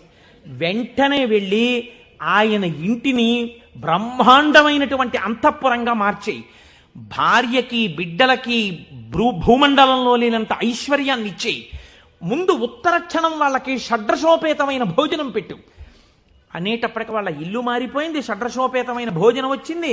అయ్యో భర్త గారు ఎక్కడికి వెళ్ళారో అనుకుంటోంది ఆవిడ. అశరీరవాణి వినపడింది. అమ్మా, నీ భర్త భక్తి ముందు లొంగిపోయాడమ్మా, శంకరుడు మహదైశ్వర్యం ఇచ్చేశాడు నీకు. ఆయనో అన్నం తిందామన్న ఆలోచన లేదు, ఆ గుగ్గిలం పొగలో కూర్చునున్నాడు. ఇలాగా కూర్చునుంటే ఇప్పుడు ఎవరు మాట్లాడాలి? ఒరే నాన్న అన్నం తినరా అని. అమ్మా నాన్నగారు కోరుకున్న కోరికోటి ఉంది, నువ్వు ఎలా అయినా డాక్టర్ అయిపో. ఇంజక్షన్ చేసేశారు ఆ పిల్లకి. 3 ఏళ్ళు అయిపోయినా, 4 ఏళ్ళు అయిపోయినా, 21 ఏళ్ళు వచ్చేసినా, ఇప్పుడు నేను MBBS చదివితే రేపు పెళ్లి కొడుకు దొరుకుతాడా అని కూడా చూసుకోకుండా తల్లిదండ్రుల కోరిక తీర్చడం కోసమని వ్యగ్రతతో చదివేసిన పిల్లలా ఇప్పుడు ఆ తల్లిదండ్రులే వచ్చి చూసే అన్నం తినవే, అలా చదవకే, ఆరోగ్యం పాడైపోతుంది అన్నట్టు ఎవడు పరీక్ష పెట్టాడో వాడే దిగొచ్చాడు. దిగొచ్చి ఎవడు? ఆ త్రయంబకం, నిజంగా సువాసనలు వచ్చి ఆనాడు మార్కండేయుడు బాహ్య స్మృతిని పొందాడు, ఈయన పొందలేదు, పొందకుండా కూర్చున్నాడు. ఇప్పుడు ఆ పరబ్రహ్మం ముట్టుకోవలసి వచ్చింది. ఇలాగా ముట్టుకుని కదిపాడు. ఓయ్ కలయా కలయా అని పిలిచాడు. పిలిస్తే ఆయన గభాలన బాహ్య స్మృతిని పొంది అబ్బా శంకరుడు వచ్చేసాడన్నాడు. నిజంగా కనపడితే ఇలా అరుపులు కేకలు ఉండవు. కందులంబట నీరు కారిపోతూ ఆ స్వామి పాదాల మీద పడిపోయి ఏ సుగంధిం పుష్టివర్ధనం అన్నాడో ఆ సువాసన పీలుస్తూ అలా పడిపోయి ఉండిపోయాడు. శంకరుడు భుజాలు పట్టుకుని లేపి, ఒరే నాన్న, నువ్వు ఇంటికి వెళ్ళింత అన్నం తినరా, నా కడుపు నిండుతుంది, తొందరగా బయలుదేరరా నాయన, ఇక్కడ ఎన్ని నైవేద్యాలు పెట్టినా నాకు వంట పట్టట్లేదురా, నువ్వు ఇలా పడిపోతే తొందరగా వెళ్ళరా బాబు, నీకు ఎక్కడ లేని ఐశ్వర్యం ఇచ్చేశాను, కావలసినంత గుగ్గిలం వేసాయి, ముందు వెళ్ళి అన్నం తినన్నాడు. అప్పుడు ఆయన ఇంటికి వెళ్ళాడు. ఇంటికెళ్ళి షడ్రశోపేతమైనటువంటి భోజనాన్ని నాయనార్ స్వీకరించాడు. దీన్ని గుగ్గిల నాయనార్ అంటారు పెరియ పురాణంలో. ఎందుకంటే శివపురాణం చెప్పుకుంటూ నాయనార్ల చరిత్రని అనుసంధానం చేసి ఉత్తరాయణ పుణ్యకాలంలో నాయనార్ల గురించి వింటే పార్వతీ సహితుడైనటువంటి ఆ పరమశివుడు పొంగిపోయి పరవశించిపోతాడు. అందుకే లౌకికమైన ఉదాహరణలు మానేసి అవసరమైన చోట నాయనార్ల చరిత్రలే కలిపేద్దాం. ఇలా 63 మంది నాయనార్ల గురించి నేను చెప్పగలిగితే నా జన్మధన్యం అయిపోతుంది అని ఒక నాయనార్ని కలిపాను ఇవాళ. కనుక ఒకనాడు ఒక విచిత్రం జరిగింది. భక్తి అంటే ఎంత చిత్రంగా ఉంటుందో చూడండి. ఈ గుగ్గిల నాయనార్ జీవితంలోనే ఆ పక్కనే ఉన్నటువంటి రాజ్యంలో ఒక శివలింగం ఒకటి ఉంది. ఆ శివలింగం మొన్నను మేము కంచి వెళ్ళాం. కంచి వెళ్ళినప్పుడు శివలింగం ఇలా ఉంటుంది, గొట్టంలాగా కింద వెడల్పుగా ఉంటుంది, పైకి వెళ్ళే కొద్దీ సన్నగా ఉంటుంది. అటువంటి శివలింగం ఒకటి బాగా ఎత్తుగా ఉన్నటువంటి పీఠం మీద ఉంది. ఒక చిన్న పిల్ల ఆ శివలింగం దగ్గరికి వెళ్ళింది. అరమరిక తెలియని పిల్ల. ఆ పిల్ల వెళ్ళి చేతిలో ఒక తుమ్మి పువ్వు పట్టుకుని వెయ్యాలనుకుంది. ఆ ఆ పీఠం పట్టుకుంది, ఎగిరింది, ఎక్కింది, అందలేదు. ఆ పిల్ల ఏడుపు మొదలెట్టింది. ఏడుపు మొదలెట్టి, శివా శివా నువ్వు నాకు అందట్లేదు, పువ్వు ఎలా వేయనంది. శంకరుడు ఆ భక్తికి పరవశించిపోయాడు. ఇది భగవంతుడు దేనికి కట్టుబడతాడు? ఆ భక్తికి కట్టుబడతాడు. వెంటనే ఇలా ఉన్న శివలింగం ఇలా వంగిపోతే ఆ పిల్లకేం తెలుసు? శివలింగం వంగిపోయింది నా కోసం, అది చిన్నపిల్ల. పొంగిపోయి తప్పట్లు కొట్టేసి కాసేపు ఆడేసి 2 పువ్వులు వేసేసి వెళ్ళిపోయింది ఆ పిల్ల. మరునాడు యథాలాపంగా అనేక శివలింగాలు ఉంటుంటాయి కదా గుళ్ళో. ఈ శివలింగం వంగడంలో లోపలున్న శివలింగం కూడా వంగిపోయింది. అర్చక స్వామి చూసి భయపడిపోయాడు. ఇదేమిటి శివలింగం ఇలా వంగిపోయిందని మహారాజుకు తెలిసింది. ఇది ఏదో అరిష్టం జరుగుతుంది, శివలింగం వంగింది ఏమిటని భయపడ్డారు. ఈ శివలింగానికి వంపు దిద్దిలా పైకి తీయాలి. వాళ్ళకి ఉన్న తెలివితేటలు ఏమిటంటే ఈ వంగిపోయినటువంటి శివలింగానికి పెద్ద పెద్ద ఇనప గొలుసులేసి ఏనుగులకు కట్టి లాగించారు. ఇన్ని ఏనుగులు, ఇనపగొలు, ఇవన్నీ నేను పుక్కిట పురాణాలు నా సొంతంగా చెప్తున్నాను అనుకుంటున్నారా? ఈ దేవాలయాలు ఉన్నాయి ఇప్పటికీ. నా జీవితంలో ఈశ్వరుడు అనుగ్రహిస్తే ఎప్పటికైనా ఈ 63 నాయనార్ల శివాలయాలు దర్శనం చేయాలని నా కోరిక. ఈ వంగిపోయిన శివలింగాన్ని ఇనప గొలుసులో పెట్టి ఏనుగులు లాగుతుంటే గొలుసులు తెగిపోయాయి, శివలింగం వంపు దిద్దబడలేదు. ఇది ఎవరో గుగ్గిల్ నాయనారికి చెప్పారు. శివలింగం వంగిందిట, ఇనప గొలుసులేసి లాగుతున్నారట, లాగుతుంటే గొలుసులు తెగిపోతున్నాయిట. ఆయన ఎంత బాధపడిపోయి కింద పడి ఏడిచి దొల్లేశాడు. శంకరా, మీ కంఠానికి ఇనప గొలుసులేసి ఏనుగులతో లాగారా? ఎంత ఒరిసిపోయిందో ఆ కంఠమని. అంతే, విన్న చోటు నుంచే పరిగెత్తి పారిపోయాడు పక్క రాజ్యానికి. పారిపోయి గుళ్ళోకి వెళ్ళి అన్నం లేదు, నీళ్లు లేవు, ఒగరుస్తూ ఒంటి నిండా చెమటలు పట్టుకుని, ఈశ్వరా మీకు జరిగినటువంటి అపరాధం నా శరీరమునకు పొందేటటువంటి ఖేదంతో పోవాలని మీ వంపు దిద్దడం కాదు, మీ వంపు దిద్దడానికి మీకు ఇనప గొలుసు లేచి లాగినప్పుడు మీ కంఠం నొక్కుకుని ఉంటుంది, ఆ శిక్ష నేను అనుభవిస్తానని ఒక గొలుసు, తన మెడలో ఉన్నటువంటి గొలుసుని శివలింగపు వంపుకేసి గట్టిగా లాగాడు, తన కంఠం ఒరిసిపోయి తెగాలని. తన కంఠం తెగలేదు, శివలింగం వంపు ఇలా పైకి లేచిపోయింది.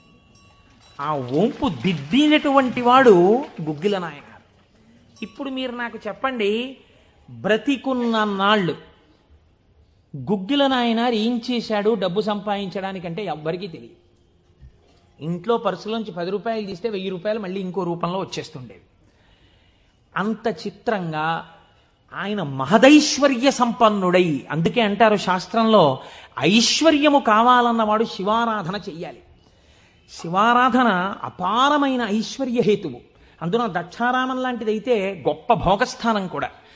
అంత ఐశ్వర్యంతో జీవిస్తూ శివభక్తిని విడిచిపెట్టలేదు.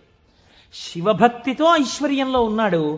అంత్యమునందు తేలికగా శరీరం విడివడి హాయిగా పరమశివుని యొక్క పాదములలో కలిసిపోయాడు. ఇప్పుడు మీరు చెప్పండి, అమరకోశంలో మహానుభావుడు అమరసింహుడు శివశబ్దానికి సజ్జనుల యొక్క మనస్సు రమించేటటువంటి స్వరూపము కలిగిన వాడు అని శివశబ్దానికి అర్థం చెప్పడంలో ఎంత గంభీరమైన అర్థం ఉందో మీరు చూడండి. శివశబ్దము సజ్జనుల యొక్క మనసు రమించు స్థానము. ఎలా రమిస్తుంది? దేనివల్ల? దానికి ఈ కారణం ఆ కారణం అని చెప్పడం కుదరదు. మీకు మనస్సుంటే, భక్తి ఉంటే ఒక్క కారణం చాలు. ఏదో ఒక కారణంతో శివుని యందు మనసు రమిస్తే వాడికి సమస్తమైనటువంటి ఐశ్వర్యము కలుగుతుంది. ఇహము నుండి పరము వరకు, మోక్షము వరకు పొందగలడు. కాబట్టి అటువంటి స్థితిని ఇయ్యగలిగినది. 3వ నిర్వచనంలో అంటారు, చేతే సజ్జన మనస్వితివా. సాధువుల యొక్క మనస్సు యందు తానుండువాడు. ఇప్పటి వరకు సాధువులు తమ మనస్సు శివుని యందు పెట్టారు. ఇప్పుడే స్థితి కెడతట. ఇదే భృంగీచ్ఛా నటనోత్కట కరిమదగ్రాహీ స్ఫురన్మాధవా హ్లాదో నాదయుతో మహాసితవపు పంచేషు బాణాధృత సత్పక్షస్సు మనోవనేషు నపునః సాక్షాన్మదీయే మనోరాజీవే భ్రమరాధిపో విహరతాం శ్రీశైలవాసీ విభుహో అని పిలుస్తారు శంకరాచార్యులు వారి శివానందలహరిలో. లోపల ఉండేటటువంటి హృదయ పద్మము పరిశుద్ధముగా భక్తి అన్న తేనెతో నిండి ఉంటే 2 గండు తుమ్మెదలు వస్తాయి. పార్వతీ పరమేశ్వరులనే గండు తుమ్మెదలు వచ్చి విహరిస్తుంటే అక్కడ తేనె కోసం. ఇప్పుడు ఎవరి మనస్సు నిరంతరము శివనామము పట్టుకుని రమించిపోతోందో, ఎవరు శృతి ప్రమాణము చేత పరవశించిపోతున్నారో అటువంటి వారి మనస్సు యందు పరమశివుడే వెళ్ళి చేరి ఉంటాడు. అంటే ఆయనే శివుడైపోయి ఉంటాడు. ఇది నోటితో చెప్తే చాలా మంది అందుకుని ఉంటారు. కానీ నేను దీనికి కూడా ఒక ఉదాహరణ ఇచ్చే ప్రయత్నం చేస్తాను. చంద్రశేఖర పరమాచార్య స్వామి వారికి నడిచే దేవుడు అని పేరు. మహానుభావుడు, ప్రాతస్మరణీయులు. మొన్నట్నే మేము కంచి కామకోటి పీఠానికి వెళ్ళి స్వామివారి బృందావనం దగ్గర ప్రణిపాతం చేసి వచ్చాం. ఆ సమాధి అన్నమాట వాడరు పెద్దలు. సన్యసించినటువంటి వారిని సమాధి చేసిన చోట పైన తులసి కోట పెడితే బృందావని పిలవాలి. ఇది బృందావనం అండి, చంద్రశేఖర పరమాచార్య స్వామి వారి బృందావనం అనాలి. అలా కాకుండా సమాధి మీద శివలింగం ఉంటే బృందావనం అనకూడదు, అధిష్టానము అనాలి. ఇది రమణ మహర్షి యొక్క అధిష్టానం అండి అనాలి. రమణాశ్రమంలోకి వెళ్ళారనుకోండి, మీరు ఇది రమణ మహర్షి సమాధనో రమణ మహర్షి బృందావనమనో మీరు ఉచ్చరిస్తే మీ యందు దోషం పడుతుంది. అలా అనకూడదు. ఇది రమణుల అధిష్టానము అని పిలవాలి. ఎందుకంటే దాని మీద శివలింగం ఉంటుంది కనుక. అటువంటి బృందావనం చంద్రశేఖర పరమాచార్య స్వామి వారి బృందావనం దగ్గర మేము మొన్న ప్రణిపాతం చేసి వచ్చే అదృష్టాన్ని పరమాచార్య స్వామి మాకు అనుగ్రహించారు. పరమాచార్య స్వామి ఒక మాట చెప్పుకుంటూ ఉండేవారు. ఆయన అనేవారు, నాకు ఎప్పుడైనా చీకట్లో వెడుతున్నప్పుడు ఒక విగ్రహాన్ని చూస్తే నా బాధ్యత నాకు గుర్తొస్తుందనేవారు.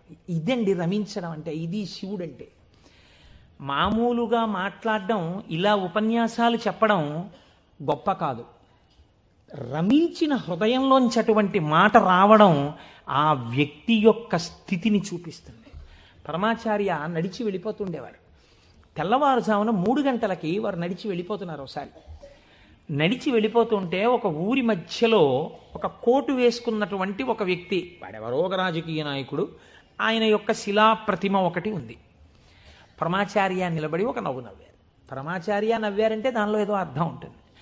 ఆయనతో ఆనాడు అంతేవాసులై దగ్గరగా నడిచినటువంటి శిష్యులున్నారే, వారు అదృష్టవంతులు కనుక వారు దగ్గరగా వెళ్ళి నిలబడ్డారు. ఎందుకు నవ్వారు అని అడగరు కదా.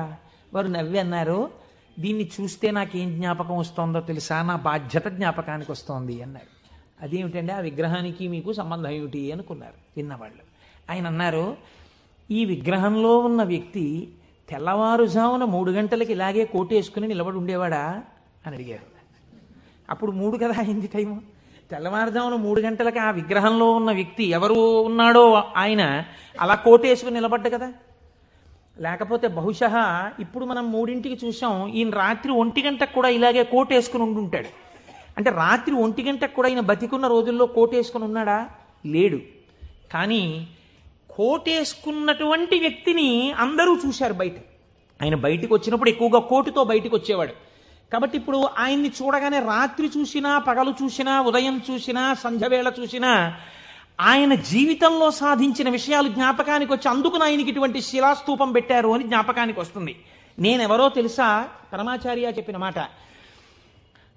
నేను కూడా ఇలా దండం పట్టుకుని, కమండలం పట్టుకుని నడిచి వెళ్ళిపోతుంటే భారతదేశమునకు 4 చెరగుల మళ్లీ అవైదికమైన మతములు ప్రవేశించకుండా 4 పీఠములు పెట్టి చంద్రమౌళీశ్వరారాధన ఏర్పాటు చేసినటువంటి మహాపురుషుడైన శంకరాచార్య స్వామి వారి ప్రతిబింబంగా ఆ శిల తన జీవితాన్ని జ్ఞాపకం చేస్తే, శంకరులని జ్ఞాపకం చేసి నడుబడిని నేర్పడానికి ఈ రూపంతో మేం తిరుగుతున్నాం. మా నడుబడి ఎంత జాగ్రత్తగా ఉండాలో చూడండి అని పరమాచార్య ఆ స్తూపాన్ని చూసి చెప్పుకున్నారు. ఎంత భక్తో చూడండి నిజంగా వారిది. వారు ఒకనాడు శ్రీశైలం వెళ్ళారు. వెళ్ళినప్పుడు హటకేశ్వరంలో శంకరాచార్య స్వామి వారు తపస్సు చేసినటువంటి ప్రదేశం ఉంది. వారు ఆ హటకేశ్వరం దగ్గరికి వెడుతూ ఆ తపస్సు చేసిన ప్రదేశం దగ్గరికి ఒక సంస్కృత పండితుడిని పిలిచి వారు సంస్కృతంలోనే మాట్లాడుతుండేవారు.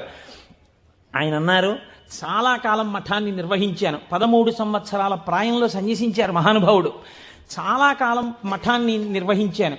ఉత్తర పీఠాధిపతిని నిర్వహించాను. జయేంద్ర సరస్వతి స్వామి వారిని ఉత్తర పీఠాధిపతిని చేశాను. ఆయనకి కావలసినటువంటి పరిణితి ఏర్పాటు చేశాను. నాతో పాటు ఎన్నో ప్రదేశాలకి తీసుకెళ్లాను. మఠ నిర్వహణ యందు ఆయనకి కావలసినటువంటి శక్తియుక్తులను గరపాను. ఇంకా ఎంతకాలం ఆ మఠ నిర్వహణ చేస్తూ ఉండను? శంకర భగవత్పాదాచార్య స్వామి ఏ హటకేశ్వరంలో తపస్సు చేశారో నేను ఇంకిక్కడ ఉండిపోయి ఈ హటకేశ్వరంలోనే తపస్సు చేస్తూ ఉండిపోతాను, చాలు జయేంద్ర సరస్వతి చూస్తారు, మిగిలినటువంటి మఠ వ్యవహారాలన్నీ అన్నారు. పరమాచార్య నోటి వెంట ఒకసారి ఒక మాట వస్తే వెనక్కి తిప్పడం అంత తేలిక. ఆనాడు వారు హటకేశ్వరంలో ఉండిపోకుండా ఎంత మందో వెళ్ళి బతిమాలితే వారు మన ఆంధ్రదేశానికి వచ్చి పర్యటన చేశారు. ఆ సమయంలో చూడండి, ఎంత మఠాధిపత్యం ఉన్నా, శంకరాచార్య స్వామి వారి పరంపరాగతమైనటువంటి పీఠానికి ఆధిపత్యంలో ఉన్నా, ఇలా అడుగు తీసి అడుగేస్తే జగద్గురు చంద్రశేఖర పరమాచార్య స్వామి వస్తున్నారని రోడ్లకి ఇరుపక్కల కొన్ని వేల మంది నిలబడి నమస్కారాలు చేసి నీరాజనాలు ఇచ్చినా వారికి దానికన్నా హటకేశ్వరంలో కూర్చుని శ్రీశైల మల్లికార్జునుడి గురించి తపస్సు చేసుకోవడం, జపం చేసుకోవడం ఇష్టంగా అనిపించింది. అంటే ఎన్ని ఉన్నా మనస్సు ఏది కోరింది? ఆ శివుణ్ణి కోరింది, గురువులైన శంకరాచార్యుల వారిని కోరింది. అలా కోరింది కాబట్టే ఈనాటికి వారు నడిచే దేవుడయ్యారు. అందుకే ఈ శివమహాపురాణం చిట్ట చివరిలో బహుశः ఆంధ్రదేశంలోనే కని విని ఎరుగని రీతిలో పార్వతీ కళ్యాణం మనం చెయ్యబోతున్నాం కాకినాడ పట్టణంలో. కాకినాడ పట్టణం సువర్ణాక్షరాలతో లిఖింపబడిందండి. మనం అందరం కలిసి ఇక్కడి నుంచి కొన్ని వేల కార్డులు పోస్ట్ చేశాం తరిగొండ వెంగమాంబ గారి గురించి. అది తిరుమల తిరుపతి దేవస్థానంలో నిస్సందేహంగా కదలిక తీసుకొచ్చింది. కె విశ్వనాథ్ గారిని పిలిచి సదస్సు నిర్వహించి నాకు పేపర్ కటింగ్స్ వచ్చాయి తిరుపతి నుంచి. తరిగొండ వెంగమాంబ గారి బృందావనాన్ని సందర్శనీయ స్థలంగా తిరుమల తిరుపతి దేవస్థానం మార్చబోతోంది. మనం చేసినటువంటి ఒక మంచి పనికి వేసిన విత్తనం మనకి పేపర్లు అక్కర్లేదు, మన పేర్లు వెయ్యక్కర్లేదో, ఎవడి నామస్మరణ వలన కేవలము శుభమే జరుగుతుందో వాడిని శివ అని పిలిచారు. మీకు నేను ఒక దేవాలయ ప్రాంగణంలో శివమహాపురాణ ప్రవచన సందర్భంలో మీకు ఒక విషయం విజ్ఞాపన చేస్తున్నాను. ఇది పరమసత్యం, అబద్ధాలు చెప్పుకోవలసిన దౌర్భాగ్యం నాకు లేదు. బహుశः మా దొరగారికి ఒక్కరికి తెలిసేమో, ఆయన నాకు పేరు జ్ఞాపకంలో లేదు. ఈ ఊళ్ళోనే ఒక వ్యక్తి ఉండేవారు. ఆయన ఒకసారి నా దగ్గరికి వచ్చి, అంటే నా ఉద్దేశం ఇలాంటి బాధల్లో ఉన్న వాళ్ళందరినీ మా ఇంటికి వచ్చేసి నన్ను అడగమని కాదు. ఆయన ఒకసారి మా ఇంటికి వచ్చి ఒక్కసారి మీకు నమస్కారం చేసి వెళ్ళిపోతానని చాలా వ్యగ్రతతో అన్నాడు. అంటే నేను ఆఫీస్కి వెళ్ళిపోతున్నానండి, టైం అయిపోతుంది, ఇప్పుడు నమస్కారం పెట్టి మాట్లాడడం ఎందుకు? అక్కర్లేదు, నేనేం మాట్లాడను, ఒకసారి నమస్కారం చేసి వెళ్ళిపోతానని. సరే చెయ్యండి, కానీ అది మీరు నమస్కారం చేస్తానన్నట్టు లేదు, ఒక్కసారి మిమ్మల్ని కొడతానన్నట్టుంది. ఎందుకంత భావన వ్యగ్రత అన్న అంటే, ఇవాళే నా జీవితానికి చిట్ట చివరి రోజు, నేను ఆత్మహత్య చేసుకోబోతున్నాను. నా మనస్సులో ఎప్పుడైనా శాంతి కలిగితే మీ ఉపన్యాసాల్లోనే కలిగేది. అందుకని మీకు ఒక్కసారి నమస్కారం చేసి ఆత్మహత్య చేసుకుందామని వచ్చాను. మీకు ఒక్కరికే చెప్తున్నాను, మీరు ఎవరికీ చెప్పకండి, సాయంకాలానికి నేను ఉండను అన్నది. నేను హడిలిపోయిన ఇది నాకు చెప్పాడు బాబని, అది నేను తర్వాత ఎడతాను ఆఫీస్కి, అవసరమైతే హాఫ్ డే సీఎల్ ఎడతాను, కూర్చోండి అని కూర్చోబెట్టాను. అంటే బాబా ఇలా మా ఇంటికి వచ్చేయమని ఆలోచమండి. కాబట్టి కూర్చుంటే ఏమి మీకు ఎందుకు కలిగింది బాధ? ఆయన ఏదో పాపం చాలా చెప్పుకొచ్చాడు ఏడుస్తూ.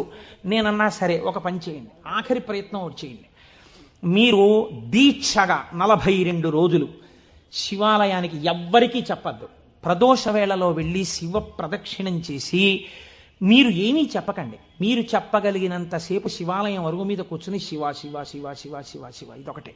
ఒక 42 రోజులు ఈ దరిద్రాన్ని, మీ కష్టాల్ని అనుభవించి చూడండి అన్నారు. మీరు నమ్ముతారా? ఆ వ్యక్తి నా దగ్గరికి వచ్చి, నా జీవితంలో ఆశించని రీతిలో నా జీవితానికి ఒక కొత్త మలుపు తిరిగిందండి, నేను వరంగల్ వెళ్ళిపోతున్నాను, నేను సెటిల్ అయిపోతున్నానని చెప్పాడు. ఆ వ్యక్తే నాకు ఈ మధ్యనే మళ్ళీ ఫోన్ చేసి, కోటేశ్వరారు ఇప్పుడు నేను ఎంత ఆనందంగా ఉన్నాను అనండి, ఒక్కసారి మీరేమైనా వరంగల్ వస్తారేమిటండి ఉపన్యాసాలకి, మీ దర్శనానికి వద్దాం అనుకుంటున్నాను, నేను కూడా కాకినాడ అన్నాడు. అయ్యా మీరు ఎప్పుడైనా కాకినాడ ఇప్పుడు అక్కర్లేదు, ఇప్పుడో తర్వాత వద్దురు కానీ, నేను వరంగల్ ఇప్పుడు మాత్రం రావట్లేదు, నేను వరంగల్ వస్తే చెప్తాను, అప్పుడు మీరు నా దగ్గరికి వద్దురు కానీ తప్పకుండా దర్శనానికి అన్నాడు. కళ్యాణి అందులో అంటారే, ఏతి జీవంతిమానందో నరం వర్ష శతాదపి అంటుంది సుందరకాండ. 100 ఏళ్ళు బతికిన వాడు శుభాన్ని చూస్తాడు. అందుకే తొందరపడి ఏదో సమస్య ఉందని ఆత్మహత్యలు చేసేసుకుంటాం, ఇలాంటి మాటలు అనకూడదు. కాబట్టి చూడండి, శివుడు ఉద్ధరించగలడు అనడానికి ప్రత్యక్ష ప్రమాణం మనకే ఉంది కదా. శివం అంటే మంగళం, శోభనం, శ్రేయస్సు, కళ్యాణం. ఏ శుభము నీకు కావాలన్నా శివానుగ్రహముగానే వస్తుంది. శివానుగ్రహము కలిగితే నీ ఇంట సర్వమంగళములు జరుగుతాయి. అందుకే శంకర భగవత్పాదాచార్య స్వామి శివానంద లహరిలో ఒక మాట అంటారు, అసలు శివ నిన్ను చూసి ఏదేదో అనుకుంటుంటారు. అసలు నీ స్వరూపం ఒక్కసారి ఆలోచించు. కరస్తే హేమాద్రౌ గిరిశ నికటస్తే ధనపతౌ గృహస్థే స్వర్భూజామరసురభి చింతామణిగణే శిరస్థే సీతాంశౌ చరణయుగళస్తే అఖిల శుభౌ కమర్థం దాస్యేహం భవతు భవదర్థం మమ మనః అంటారు. శంకర, నాకు శుభం ఈయన అడగడానికి నీకు నేనేమి ఇచ్చివను? కరస్తే హేమాద్రౌ, ఒక చేతిలో నువ్వు మేరు పర్వతం బంగారు కొండ పట్టుకున్నావు, బంగారు కొండే నీకుంది, ఇంకేమివ్వను? గిరిశ నికటస్తే ధనపతౌ, గిరిశ ఓ శంకర, నీ పక్కన నవనిధులకు అధిపతి అయిన కుబేరుడు ఇలా నిలబడ్డాడు. నువ్వు ఎప్పుడు కుబేరా కొంచెం ఏమైనా 2 రూపాయలనేటి అనలేదు. ఆయనే ఎప్పుడు ఏమైనా అడుగుతావేమోనని ఇలా నిలబడ్డా ఆయన కోరిక తీరలేదు. గిరిశ నికటస్తే ధనపతౌ, కుబేరుడు నీ పక్కన ఉన్నాడు.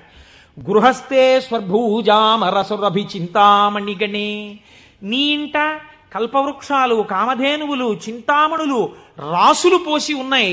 ఎన్ని కామధేనువులో, ఎన్ని కల్పవృక్షాలో, చింతామణులతో గోడలు కట్టారు నీ ఇంట్లో. పోన్లేవయ్యా, ఇవన్నీ ఉన్నాయి కానీ నీకేదో మోక్షం ఇస్తాను, నీకేమైనా అనారోగ్యం వస్తే తగ్గిస్తానడానికి నీ యొక్క శిరస్సు మీద సీతాంశు చంద్రబింబం ఉంది, చంద్రరేఖ ఉంది, కాబట్టి మోక్షం ఇచ్చే అధికారం నీకుంది. ఇంకా నీకు నేనేమివ్వను? నాది నాది అన్నది ఒక్కటి ఉంది నా దగ్గర, నీది కాదని నా దగ్గర ఉన్నది అన్నది ఏమిటో తెలుసా? కమర్థం దాస్యేహం భవతు భవదర్థం మమ మనః. నాది అని అస్తమానం నన్ను బంధనంలో పడేసే ఈ మనస్సు నీకు ఇచ్చేస్తా, బుచ్చేసుకో. ఏదో రకంగా ఆయన పాదాల దగ్గర చేరడానికి శంకరాచార్యులు వారు మన కోసం చేసినటువంటి శ్లోకం కమర్థం దాస్యేహం భవతు భవదర్థం మమ మనః. మమ అన్న చోట నేను అన్న శబ్దం శంకరాచార్యుల వారి కోసం అండి, ఆయన అపరశంకరుడు, మన కోసం. ఇది జగద్గురువుల యొక్క కారుణ్యం. కనుక అటువంటి శంకరుడికి మీరేమివ్వాలి? మీరేమి ఇవ్వక్కర్లేదు, కానీ మీరు ఇలా నమస్కరిస్తే చాలు, ఒక్కసారి శివ అంటే చాలు, ఆయన పొంగిపోతాడు. అందుకు కదా మనం ప్రదోష వేళలో ఉపన్యాసం మొదలు పెట్టే ముందు శివాష్టోత్తర శతనామ స్తోత్రాన్ని ఒక్కసారి అనుసంధానం చెయ్యాలి అని మనం అనుకుంటున్నాం. మీరు చూడండి, నేను ఇక్కడ మీకు ఒక గంభీరమైనటువంటి విషయాన్ని వాళ్ళ ప్రస్తావన చెయ్యాలి అని అనుకుంటున్నాను. ఆనందం వస్తే కళ్ళజోడు తీసేస్తుండడం, మళ్ళీ పెట్టుకు చూసుకుంటూ ఉండడం.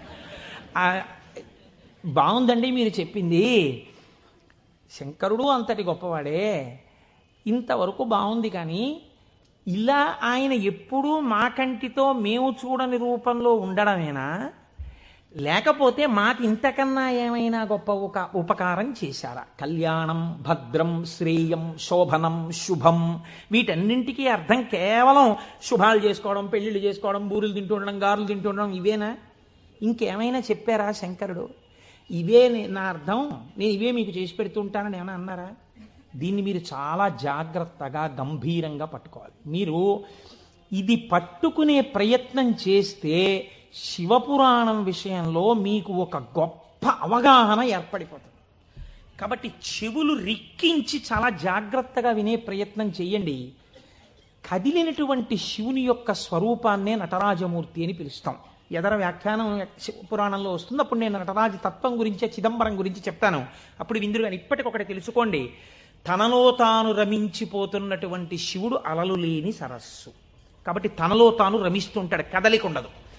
ఇప్పుడు అదే శివుడు సృష్టికర్త, స్థితికర్త, ప్రళయకర్తగా ఉన్నాడు అనుకోండి, కదులుతూ ఉంటాడు.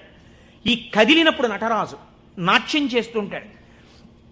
నటరాజు సృష్టి స్థితి ప్రళయకర్త అయి నటిస్తున్నప్పుడు పక్కన దగ్గరగా ఎవరైనా నిలబడతారా? నిలబడి అలా చూస్తూ సంతోషపడిపోయే వాళ్ళు ఎవరైనా ఉన్నారా నటరాజుని? శ్రీ మహావిష్ణువు అంతటి వారు అసుర సంధ్య వేళలో మధ్యలో వాయిస్తూ ఉంటారు, శంకరుడు నాట్యం చేస్తుంటే. కాబట్టి ఉట్టిన ఏమీ చేయకుండా స్పెక్టేటర్స్ పాస్ అని చెప్పి ఏమైనా ఇస్తారా? రేపాక సుబ్బారావు సూర్యకళా మందిరానికి ఇచ్చినట్టు ఇస్తే వెళ్ళి కూర్చున్న పాస్ పట్టుకుని మొదటి వరుసలో చాలా దగ్గరగా ఉట్టిన ఏ సహాయం చేయకుండా ఇలా చేతులు కట్టుకుని అబ్బా చాలా బాగా చేస్తున్నారండి అని ఇలా సంతోషంగా చూసేవాళ్ళు కూడా ఎవరైనా ఉంటారా సభలో? అంటే శాస్త్రం అంది ఇద్దరున్నారు, ఇద్దరే చూస్తారు. అలాగా మిగిలిన వాళ్ళందరూ నటరాజ తాండవమునందు సహాయం చేస్తుంటారు. ఆ ఇద్దరెవరో తెలుసా? ఒకరు వ్యాఘ్రపాదుడు, ఒకరు పతంజలి. వీళ్ళిద్దరే చూస్తూ ఉంటారు. వ్యాఘ్రపాదుడి యొక్క శరీర అధోభాగం పులిగా ఉంటుంది, పతంజలి యొక్క శరీర అధోభాగం పావుగా ఉంటుంది. పతంజలి ఆదిశేషుని యొక్క అంశ. ఈ పతంజలి వ్యాకరణానికి మహాభాష్యం చేశారు. ఈ పతంజలి 1000 నాలుకలతో సమాధానం చెప్పేవారు. ఒకానొకసారి ఈ పతంజలి మహర్షి దగ్గరికి 1000 మంది శిష్యులు వచ్చి, అయ్యా మీ దగ్గర మేము వ్యాకరణం నేర్చుకోవాలనుకుంటున్నామని అడిగారు. పతంజలి మహర్షి అన్నారు, సరే మీకు 1000 మందికి నేను నేర్పుతాను ఏకకాలంలో. ఎవరు ఏ స్థాయిలో ఉన్నారో ఆ స్థాయిలో పాఠం చెప్పేస్తాను. మీకు ఉదాహరణకి వ్యాకరణం అంటే కొద్దిగా సంగీతంతో పోల్చండి. కొద్దిగా అమరిక కోసం సంగీతం నేర్పేటప్పుడు బాగా కీర్తనల్లోకి వచ్చేసిన వాళ్ళకి, ఇంకా సరిగమ పదనిసల్లో ఉన్న వాళ్ళకి, from the lowest string to the highest string కలిపి కూర్చోపెట్టి సంగీతం నేర్పడం కుదరదు. ఎందుకనంటే ఎవరికి వాళ్ళకే టైం ఉండాలి, వాళ్ళ స్థాయికి తగినట్టు వాళ్ళకి చెప్తూ ఉండాలి. వ్యాకరణ మహాభాష్యం చెప్పేటప్పుడు 1000 మంది 1000 రకాలైన ప్రశ్నలు వేస్తారు. 1000 మందికి ఒకేసారి జవాబు చెప్పాలి. కాబట్టి ఇప్పుడు తాను ఎలా చెప్పాలి? తాను ఆదిశేషుడు కనుక శేషాంశతో చెప్పాలి. 1000 నాలుకలతో చెప్తాను. కానీ 1000 నాలుకలతో చెప్పినప్పుడు ఒక ప్రమాదం ఉంది. శేషాంశతో ఉంటాను, దానిలో విషపు గాలి కూడా వస్తుంది. ఎదురుగుండా కూర్చున్నవాడు బూడిదైపోతాడు. కాబట్టి తెర అడ్డం కడతాను. ఇది చిదంబరంలో జరిగిందండి యథార్థంగా. నేను ఒక తెర అడ్డం కట్టి లోపల నేను కూర్చుంటాను, మీరు బయట కూర్చోండి. మీరు ప్రశ్నలు అడుగుతూ ఉండండి, నేను చెప్పేస్తుంటాను 1000 నాలుకలతో. ఒక్క నియమం, 1000 నాలుకలతో నేను కష్టపడి 1000 మంది శిష్యులకు సమాధానం చెప్పడానికి కూర్చుని ఉండగా ఎవడైనా సరే నేను పాఠం పూర్తయిందనే లోపల లేచి వెళ్ళిపోతే వాడు బ్రహ్మరాక్షసుడైపోతాడని చెప్పి శాపం పెడుతున్నానన్నారు. 1000 మంది శిష్యులు కూర్చున్నారు. కొంతమందికి అసలు ప్రారంభంలోనే అనుమానాలు ఉంటాయి. అలాంటి వాళ్ళు కూడా ఉంటారు. ఇప్పుడు ఇది మోక్షద్వారం, ఇందులో దూరితే మోక్షం వస్తుంది అన్నాం అనుకోండి, ఇది ఎవరు పెట్టారండి అంటాడు. వెంటనే వాళ్ళు వచ్చారు. అసలు ముందు తెలుసుకోవడం కన్నా అనుమానాలు ఎక్కువ. అక్కడే పతనం ప్రారంభం. విన్నదాన్ని మననం చేసి దీన్ని మనం ఎంత అనుష్ఠానంలోకి తెద్దామని చూడకుండా మనం ఎన్ని అనుమానాలు ఇందులో తెచ్చేసుకుందాం అనేటప్పటికీ అవి ఎప్పటికీ ఆగవు. మీకు ఎప్పటికీ ఆగవు అనుమానాలు. ఇప్పుడు ఏమైపోయింది, ఇందులో ఒకటికి అనుమానం వచ్చింది. ఏమిటో వెళ్ళిపోతే బ్రహ్మరాక్షసుడు అంటున్నాడు. ఈ మాట వినగానే అసలు నాకు తోచడం మానేసింది. అసలు ఈయన మొదలెట్టే లోపలే కాసేపు బయటికి వెళ్ళి తిరిగి వస్తే మనశ్శాంతిగా ఉంటుంది. పాఠం మొదలెట్టే లోపల వచ్చేద్దామని ముందే వెళ్ళిపోయాడు ఆయన. పాఠం మొదలెట్టేటప్పటికి వద్దాం, కాస్త మనశ్శాంతి వస్తుంది. లేకపోతే ఈయన ఏమిటో లోపల నేను 1000 నాలుకలు అంటున్నాడు, తెరత్తకూడదు అంటున్నాడు, ఓరు నాయనో ఇదంతా ఏ గొడవగా ఉంటుందో, వెళ్ళిపోతే బ్రహ్మరాక్షసుడు అంటాడు. ముందే కాస్త తిరిగి వస్తే, అలా తిరిగి వచ్చేస్తే కాస్త మనశ్శాంతిగా ఉంటుంది. అప్పుడు వచ్చి కూర్చుందాం పాఠానికని ముందే వెళ్ళిపోయాడు. అంటే ఎలా ఉంటారో చూడండి లోకం. ఇప్పుడు పతంజలి వ్యాఖ్యానం మొదలుపెట్టారు. 1000 నాలుకలతో చెప్పేస్తున్నారు ఆయన పాఠం. ఒక ఆయనకి అనుమానం వచ్చింది. ఏమిట్రా 1000 మంది అడుగుతున్నాం, 1000 మందికి చెప్పేస్తున్నాడు సమాధానాలు, ఎలా చెప్తున్నాడు రా ఈయన? తెర అడ్డం కట్టాడు, నేను చెప్తాను లేండి అన్నాడు. నిజంగా అసలు ఎలా చెప్పగలుగుతున్నాడో ఒక్కసారి చూద్దామని. చూడండి, సేవ చేస్తున్నారు పరమాత్మకి అని తెరడ్డం పెడితే ముందు వరుసలో కూర్చున్నవాడు తెరెత్తి చూస్తుంటాడు. ఎంత తప్పది అంటే అది కూడా భక్తి. కాబట్టి అలా ఆ పతంజలి అటు కూర్చునుండగా ఒక శిష్యుడు ఏం చేశాడంటే మెల్లిగా తెరెత్తాడు. తెరెత్తి చూశాడు. చూసేటప్పటికి విషపు గాలి వాడు ఒక్కడి మీదకే వెడుతుందా? ఈ 999 మంది బూడిదైపోయాడు. అట్నుంచి ప్రశ్న ఆగిపోయింది. ఆగిపోగానే పతంజలికి అనుమానం వచ్చింది. ఏదో జరిగిందని ఆయన పాఠం ఆపి లేపి తెర తీసి చూశారు. బూడిద రాసులు ఉన్నాయి. అరేరే చచ్చిపోయారా 1000 మంది అనుకున్నారు. ఇంతలో పాఠం వినడానికి కొంచెం మనశ్శాంతితో వద్దామన్నవాడు వచ్చాడు. నువ్వు ఎక్కడికి వెళ్ళావురా అని అడిగాడు ఆయన. అది నేను చెప్తాను కానీ వీళ్ళు ఏమిటంటే 999 బూడిద కుప్పలు ఏమిటండి అన్నాడు వాడు. వాడు బుర్ర మరీ పాడైపోయాడు. ఆయన అన్నారు, కంగారు పడకు, నేను ముందే చెప్పాను కదా తెరెత్తద్దని. ఎవడో ఎత్తాడు, బూడిదైపోయారు. నువ్వు మాత్రం ఒక్క శిష్యుడు మిగిలావురా, మీకు 1000 మందికి పాఠం చెప్తానన్నాను, కనీసం ఒక్కడే మిగిలావు, నీకు చెప్తాను పాఠం అన్నారు. వాడు హడిలిపోయాడు. అయ్య బాబోయ్ పాఠమే అని. ఇప్పుడు పతంజలి అన్నారు, నీకేం చెప్పను, కంగారు పడకు, నీకు నేను అనుగ్రహించేస్తున్నాను, నీకు వ్యాకరణం అంతా భాషించేసింది, నీకు వచ్చేసింది వ్యాకరణ భాష. వింధ్య పర్వత శిఖరాల దగ్గర నిలబడ్డాడు. వింధ్య పర్వతానికి కిందకి దక్షిణ దేశం, పైకి ఉత్తర దేశం. పూర్వం ఔత్తరాహులు అంటే ఉత్తర దేశంలో వాళ్ళు వ్యాకరణం నేర్చుకోవడానికి దక్షిణానికి చిదంబరం వెళ్ళేవారు. చిదంబరం నుంచి ఉత్తరం పాటలీపుత్రానికి వెడుతుండేవారు. అవంతి వెళ్ళడం కూడా ఉండేది ఉజ్జయిని. కాబట్టి ఆయన అక్కడ కూర్చుని పోయారు. పెద్ద రావి చెట్టు ఎక్కి కూర్చున్నాడు. బ్రహ్మరాక్షసుడు కదా, బాగా వ్యాకరణం వచ్చింది. అందుకని ఇటుగా వస్తున్న వాళ్ళని ఆపేవాడు. ఆ రోజుల్లో వ్యాకరణం నేర్చుకోవాలి అంటే, ఆ రోజుల్లో ఏంటి యథార్థం అంతే, వ్యాకరణం నేర్చుకోవాలి అన్నా, వేదం నేర్చుకోవాలి అన్నా ఉపనయనం చేసుకోవాలి. ఉపనయనం చేసుకుని గాయత్రీమాత యొక్క అనుగ్రహాన్ని పొందితే తప్ప వేదం చదవడానికి కానీ వ్యాకరణం చదువుకోవడానికి కానీ అర్హత ఇచ్చేవారు కాదు. కాబట్టి ఇప్పుడు ఈయన ఉపనయనం అయిపోయినటువంటి బ్రహ్మచారులు ఎవరైనా వ్యాకరణం నేర్చుకోవడానికి ఎడుతుంటే వాళ్ళని ఆపుతుండేవాడు. ఆపుతూ వ్యాకరణ సంబంధమై పతంజలికి మాత్రమే తెలుసున్న ఒక గంభీరమైన లోతైన ప్రశ్న అడుగుతుండేవాడు. పచ్చనేటటువంటి ధాతువు మీద త అనబడేటటువంటి నిష్ఠా ప్రత్యయం కలిస్తే పచధాతువునకు నిష్ఠలో రూపం ఏ రకంగా వస్తుంది అని అడిగేవాడు. సాధారణంగా వ్యాకరణంలో దీన్ని తెలియని వాళ్ళు ఏమంటారంటేట పక్వం అంటారట. వెంటనే పక్వం అనగానే ఆయన అనేవాడు, బాగా పక్వం అయ్యావురా ఈ జవాబు చెప్పని నోట్లో పడేసుకునేవాడు. పక్వం అంటే బాగా రుచిగా వండబడ్డాడు అని. ఇప్పుడు నువ్వు పక్వం అయ్యావు అని తినేసి మళ్ళీ చెట్టెక్కి కూర్చునేవాడు. ఇలా చాలామంది బ్రహ్మచారుల్ని తినేసాడు. తినేసి కూర్చుంటే గగ్గోలు పెట్టడం మొదలెట్టారు. ఈ బ్రహ్మచారి ఎవడో అక్కడ కూర్చున్నాడు, బ్రహ్మరాక్షసుడు, వాడు వ్యాకరణ సూత్రం అడిగి తినేస్తున్నాడు. పతంజలి మహర్షి చూశారు, అయ్యయ్యో వీడికి నేను యోగ్యుడైన వాడికి చెప్పరా అంటే వీడి ఈ ప్రశ్న అడిగి తినేస్తున్నాడు, వీడికి నేనే వెళ్ళి శిష్యుడుగా మళ్ళీ వీడి దగ్గర నేర్చుకుని వీడిని ఉద్ధరించాలి అని చంద్రశర్మ అన్న పేరుతో బ్రాహ్మణుడయ్యి ఆయన వచ్చారు. ఆయన వస్తూ ఉంటే ఈయన ఆపాడు. ఆపి మళ్ళీ ఈ ప్రశ్న అడిగాడు. అడిగితే ఆయన అన్నారు, అది పక్వం, వ్యాకరణం అంతా రా అన్నాడు. కానీ ఉపాధి బ్రహ్మరాక్షస ఉపాధిలో ఉన్నాడు కాబట్టి ఆయన ఎక్కడ నేర్పుతానన్నాడు, స్కూల్లోనూ అక్కడ నేర్పను, రావి చెట్టు మీద కూర్చుని నేర్పుతాను రా. ఎందుకంటే శివాలయంలో నేర్పాలి వ్యాకరణం, పూర్వం వ్యాకరణ మంటపాలని శివాలయాల్లో ఉండేవి, అక్కడే నేర్పాలి. కాబట్టి నీకు నేను రావి చెట్టు మీద నేర్పుతాను. రావి చెట్టు మీద కూడా ఎక్కడ, చిటారి కొమ్మ మీద కూర్చుని నేర్పుతాను, అక్కడ కూర్చో, ఎక్కడ పడిపోతానో అని కునుకు రాకుండా బాగా వింటావు. చెప్పేవాడు బ్రహ్మరాక్షసుడు, చెప్పేది చిటారి కొమ్మ మీద రావి చెట్టు మీద. టైం ఇవ్వను, ఉత్తరక్షణం అడ్మిషన్ ఇచ్చేసాను నీకు, రా ఎక్కేద్దాం చెట్టు అన్నాడు. అమ్మ బాబో ఇదో అఘాయిత్యం కింద ఉందని పాపం ఈ చంద్రశర్మ ఆయనతో పాటు చెట్టెక్కి చెట్టు చివారి కొమ్మ మీద కూర్చున్నాడు. ఈయన మహాభాష్యం చెప్పేస్తున్నాడు. ఇప్పుడు ఈ మహాభాష్యం రాసుకోవాలి, ఎక్కడ రాస్తాడు? రాయడానికి ఓ గంటమో ఓ తాటాకో తెచ్చుకోవడానికి టైం లేదు. అందుకని ఆయన రావాకులు తుంపి ఒక పుల్ల ముక్క ఒకటి తీసి తొడ చీరుకున్నాడు. చీరుకుని అందులోంచి వస్తున్న నెత్తుటిలో పుల్ల ముంచి ఒక్కొక్క రావాకు మీద భాష్యం రాసుకున్నాడు. 9 రాత్రులు 9 పగళ్ళు పతంజలి మహాభాష్యాన్ని చంద్రశర్మకి చెప్పాడు. చెప్పగానే ఆయనకి శాప విమోచనం అయిపోయింది. శాప విమోచనం అయిపోయిన తర్వాత ఇప్పుడు నాకు బ్రహ్మరాక్షసుడిగా ఇంతకాలం బతిగాక పూర్ణ వైరాగ్యం వచ్చేసింది. కాబట్టి ఇంక నేను ఒక గురువు యొక్క పాదములను ఆశ్రయించి సన్యాస దీక్ష తీసుకుని నా జీవితాన్ని తరింప చేసుకుంటానని శుకబ్రహ్మ యొక్క పాదములు పట్టుకుని గౌడపాదాచార్యుల వారైన వారు వారే. మనం శంకరాచార్యుల వారి గురు పరంపరలో గౌడపాదాచార్యుల వారిని చెప్తాం. ఎవరో తెలుసా అండి ఆ గౌడపాదాచార్యుల వారు? ఈ బ్రహ్మరాక్షసుడే గౌడపాదులు అయ్యారు. గౌడపాదులై శుకబ్రహ్మ యొక్క పాదములు పట్టుకుని సన్యాస దీక్ష తీసుకుని గౌడపాదాచార్య పేరుతో ఉన్నారాయన. ఈ చంద్రశర్మ ఈ రావ్యాకుల మీద రాసుకున్న మహాభాష్యం అంతా ఓ బట్టలో మూట కట్టాడు. మూట కట్టుకుని వెళ్ళిపోతున్నాడు ఆయన. వెళ్ళిపోతుంటే పాపం 9 రాత్రులు 9 పగళ్ళు నిద్ర లేదు. అడవిలో ఒక చోట మూట తల కింద పెట్టుకుని నిద్రపోతున్నాడు. ఎక్కడి నుంచో మేక వచ్చింది.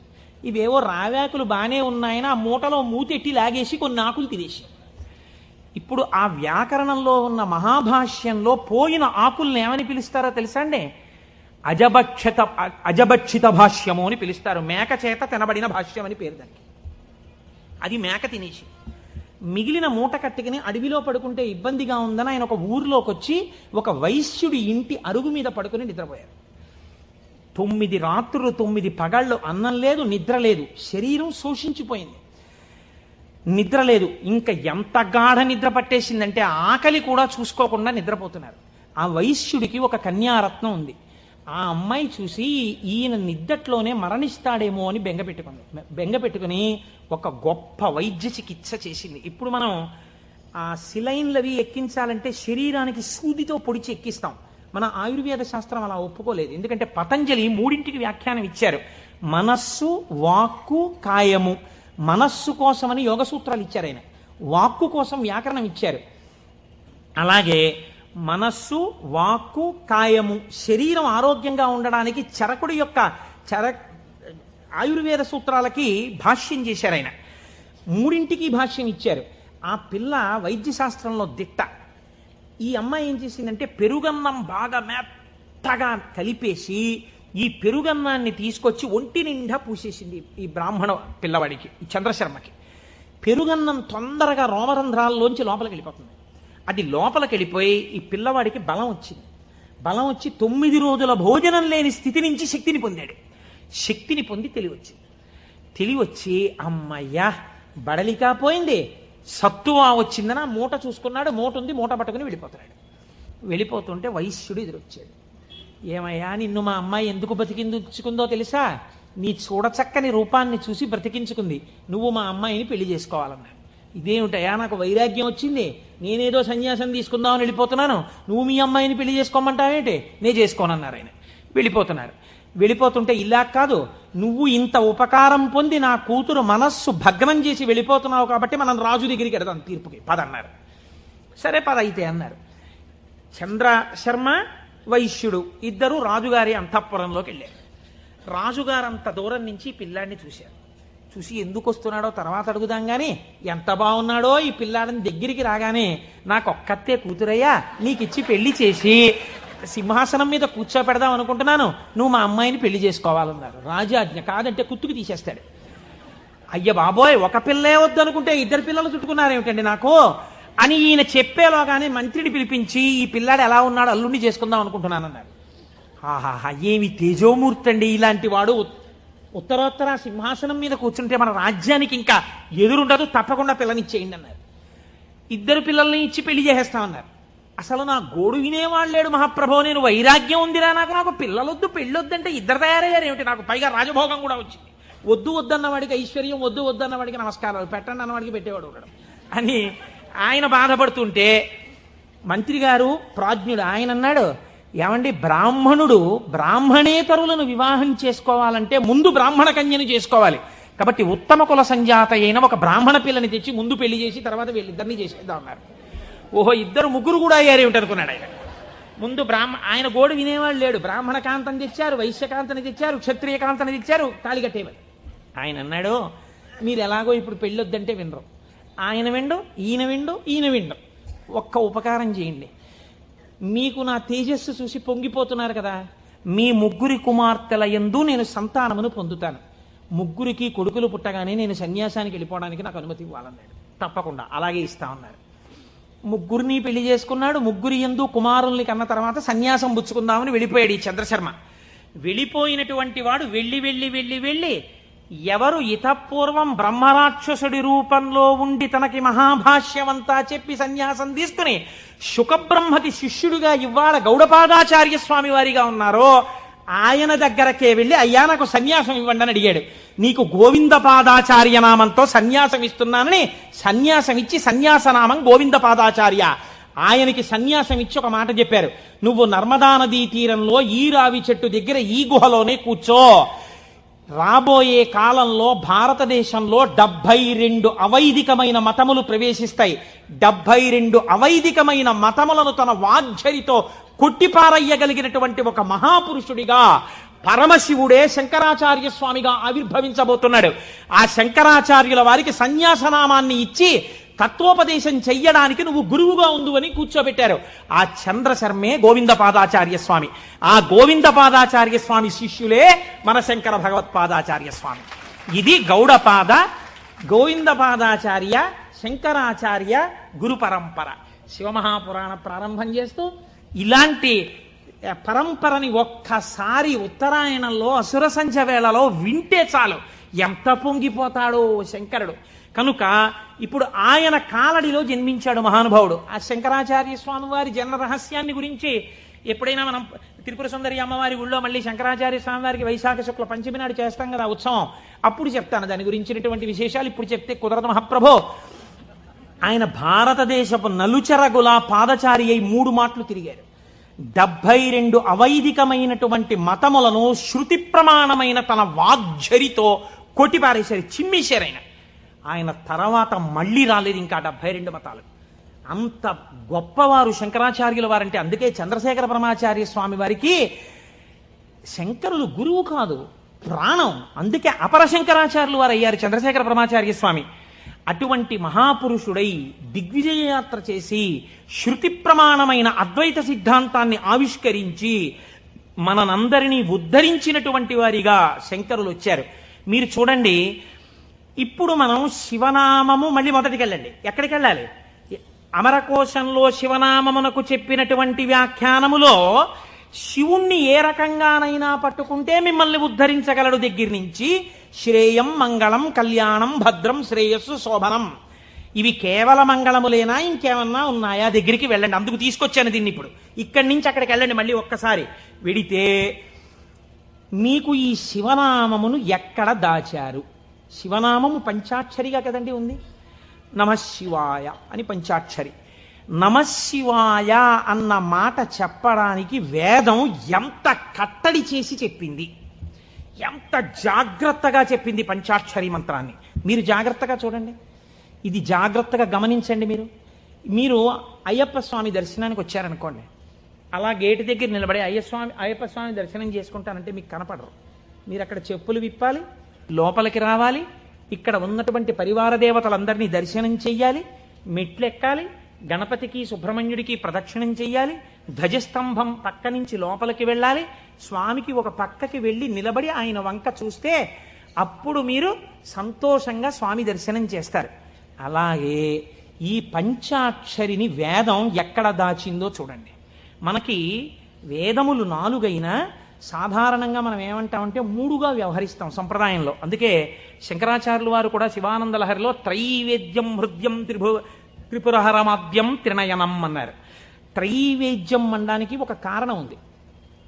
ఋగ్వేదం, యజుర్వేదం, సామవేదం ఈ 3 వేదాలు నేర్చుకోవడానికి ఒక్కసారి ఉపనయనం చేసుకుంటే చాలు. ఒకసారి ఉపనయనం చేసుకుంటే 3 వేదాలలో ఉండేటటువంటి సారాంశమునకు కూడా ఒక సావిత్రి ఉపదేశం, ఒక గాయత్రి ఉపదేశంతో 3 వేదాలు చదవచ్చు.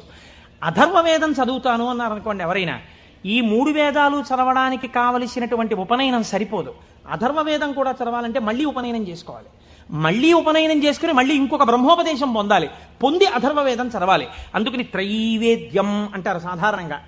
ఈ 3 వేదములు ఋగ్వేదం, యజుర్వేదం, సామవేదం, మీరు 3 అలా పెట్టారనుకోండి, ఒక దేవాలయ ప్రాంగణం ఉన్నట్టుగా 3 వేదాలు అలా పెడితే ఈ 3 వేదాలకి మధ్యలో ఏ వేదం ఉంది? ఇది ముందరి ద్వారం, ఇది వెనక ద్వారం, ఇది ఋగ్వేదం, ఇది సామవేదం, ఈ మధ్యలో ఉన్నది యజుర్వేదం. ఇప్పుడు ఈ యజుర్వేదానికి 7 కాండలు ఉన్నాయి. 7 కాండలు 1, 2, 3, 4, 5, 6, 7. ఇప్పుడు ఇందులో మళ్ళీ మధ్య ప్రాకారం ఏది? 4వ కాండ కదండి. ముందు 3, వెనక 3, మధ్యలోది 4. ఇప్పుడు ఈ 4వ కాండలో ఏముంది? యజుర్వేదంలో రుద్రాధ్యాయం ఉంది. మళ్ళీ రుద్రాధ్యాయంలో అష్టమానువాకం మీరు తీసుకోండి, మధ్యలోకి అష్టమానువాకం వస్తుంది. అష్టమానువాకం మీరు తీసి ఇప్పుడు చదవండి అష్టమానువాకాన్ని. నమ సోమాయ చ రుద్రాయ చ నమస్తామ్రాయ చ అరుణాయ చ నమ సింగాయ చ పశుపతయే చ నమ ఉగ్రాయ చ భీమాయ చ నమో అగ్రే వధాయ చ దూరే వధాయ చ నమో హంత్రే చ హనీయసే చ నమో వృక్షేభ్యో హరికేశేభ్యో నమస్తారాయ నమ శంభవే చ మయోభవే చ నమ శంకరాయ చ మయస్కరాయ చ నమ శివాయ చ శివతరాయ చ. అష్టమానువాకం చిట్ట చివర్లో నమ శివాయ చ అక్కడ పెట్టారు. ఈ నమ శివాయ చాకి ముందేం పెట్టారు? మయస్కరాయ చ. మయస్కరాయ చ అంటే గురువు. గురూపదేశంతో పంచాక్షరిని పొందాలి. మయస్కరాయ చ, ఈ గురువుల పరంపరలో మొట్టమొదట లోకంలో శివనామాన్ని ప్రచారం చేసి అద్వైత సిద్ధి వైపుకు నడిపించిన వాళ్ళు ఎవరు? నమ శంకరాయ చ, శంకర భగవత్పాదులు. ఆ శంకర భగవత్పాదులు ఎవరు? శంకరుడే. ఎలా చెప్పగలరు? రుద్రాధ్యాయంలోనే అభిషేక మంత్రాల్లోనే ఒక చోటు ఉంది, నమ కపర్దినేచ వ్యుక్తకేశాయచ అని. కపర్దినేచ అంటే పెద్ద జటాజూటం ఉన్నవాడు, వ్యుక్తకేశాయచ అంటే అసలు వెంట్రుకలు లేనివాడు, మొత్తం పూర్ణమండలం చేయించేసుకుని గుండు చేయించేసుకుని ఉన్నవాడు. అలా ఎలా కుదురుతుందండి? పక్కనే ఉన్న నామంలో పెద్ద జటాజూటమా, ఆ పక్కనే ఉన్న నామంలో ఒక్క వెంట్రుక కూడా లేనటువంటి గుండుతో ఉన్నవాడా?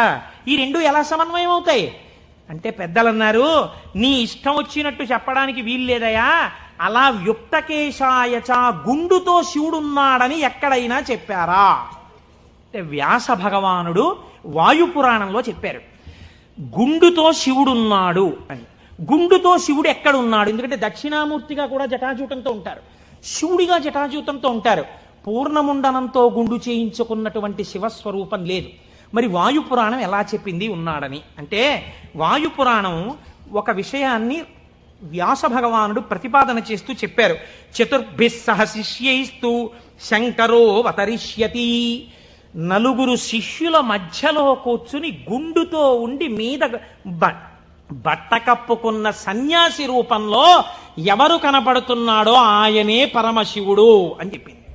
ఇప్పుడు నలుగురు శిష్యుల మధ్యలో కాషాయ బట్ట ఇలా గుండు మీద వేసుకుని చేతిలో వేదాలు పట్టుకుని ఇలా చిన్ముద్ర పట్టి కూర్చున్నది ఎవరండి?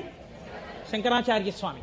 నమ కపర్దినేచ పరమశివుడు, వ్యుక్త కేశాయ చ శంకరాచార్యుల వారు. కాబట్టి ఇప్పుడు ఈ శంకరాచార్యుల వారు ఎవరు? పరమశివుడే. రుద్రాధ్యాయంలో రహస్యంగా చెప్పేసింది. ఎప్పుడో రాబోయేటటువంటి శంకరావతారాన్ని రుద్రాధ్యాయం చెప్పింది.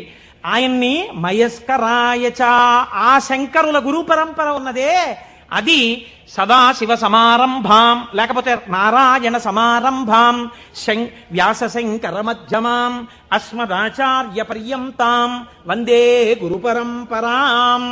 ఆనాడు పరమశివుడు కపర్ది అని ఇంత జుత్తుతో ఉన్నవాడి నుంచి ప్రారంభమైనటువంటి ఈ గురు పరంపర మధ్యలో శంకరాచార్య స్వామి ఉంటే, ఈనాడు నాకంటి ఎదుట నాకు శంకరాచార్య స్వరూపమై నన్ను నిలబెట్టి ఆశీర్వదించి నడుపుతున్నటువంటి నా గురువు బ్రహ్మశ్రీ మల్లంపల్లి అమరేశ్వర ప్రసాద్ గారి వరకు ఆ గురు పరంపరయే నడుచుచున్నది.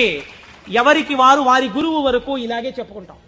సదాశివ సమారంభాం శంకరాచార్య మధ్యమాం అస్మదాచార్య పర్యంతాం వందే గురు పరంపరాం.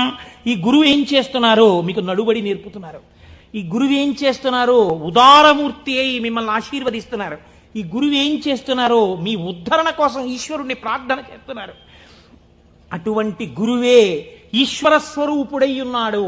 ఎప్పుడెప్పుడు లోకంలో వేద ప్రమాణాన్ని చెడగొట్టడానికి అవైదికమైనటువంటి వాదనలు ప్రబలుతాయో అప్పుడప్పుడు పరమేశ్వరుడే బయలుదేరి వచ్చి అవతార స్వీకారం చేశారు. కృష్ణ భగవానుడు కూడా చేశాడు గీతా ప్రచారాన్ని. మహానుభావుడై ప్రస్థానత్రయంలో ఒకటండి భగవద్గీత. అంతటి భగవద్గీతను మనకు అందించినటువంటి జగదాచార్యుడు కృష్ణ పరమాత్మ.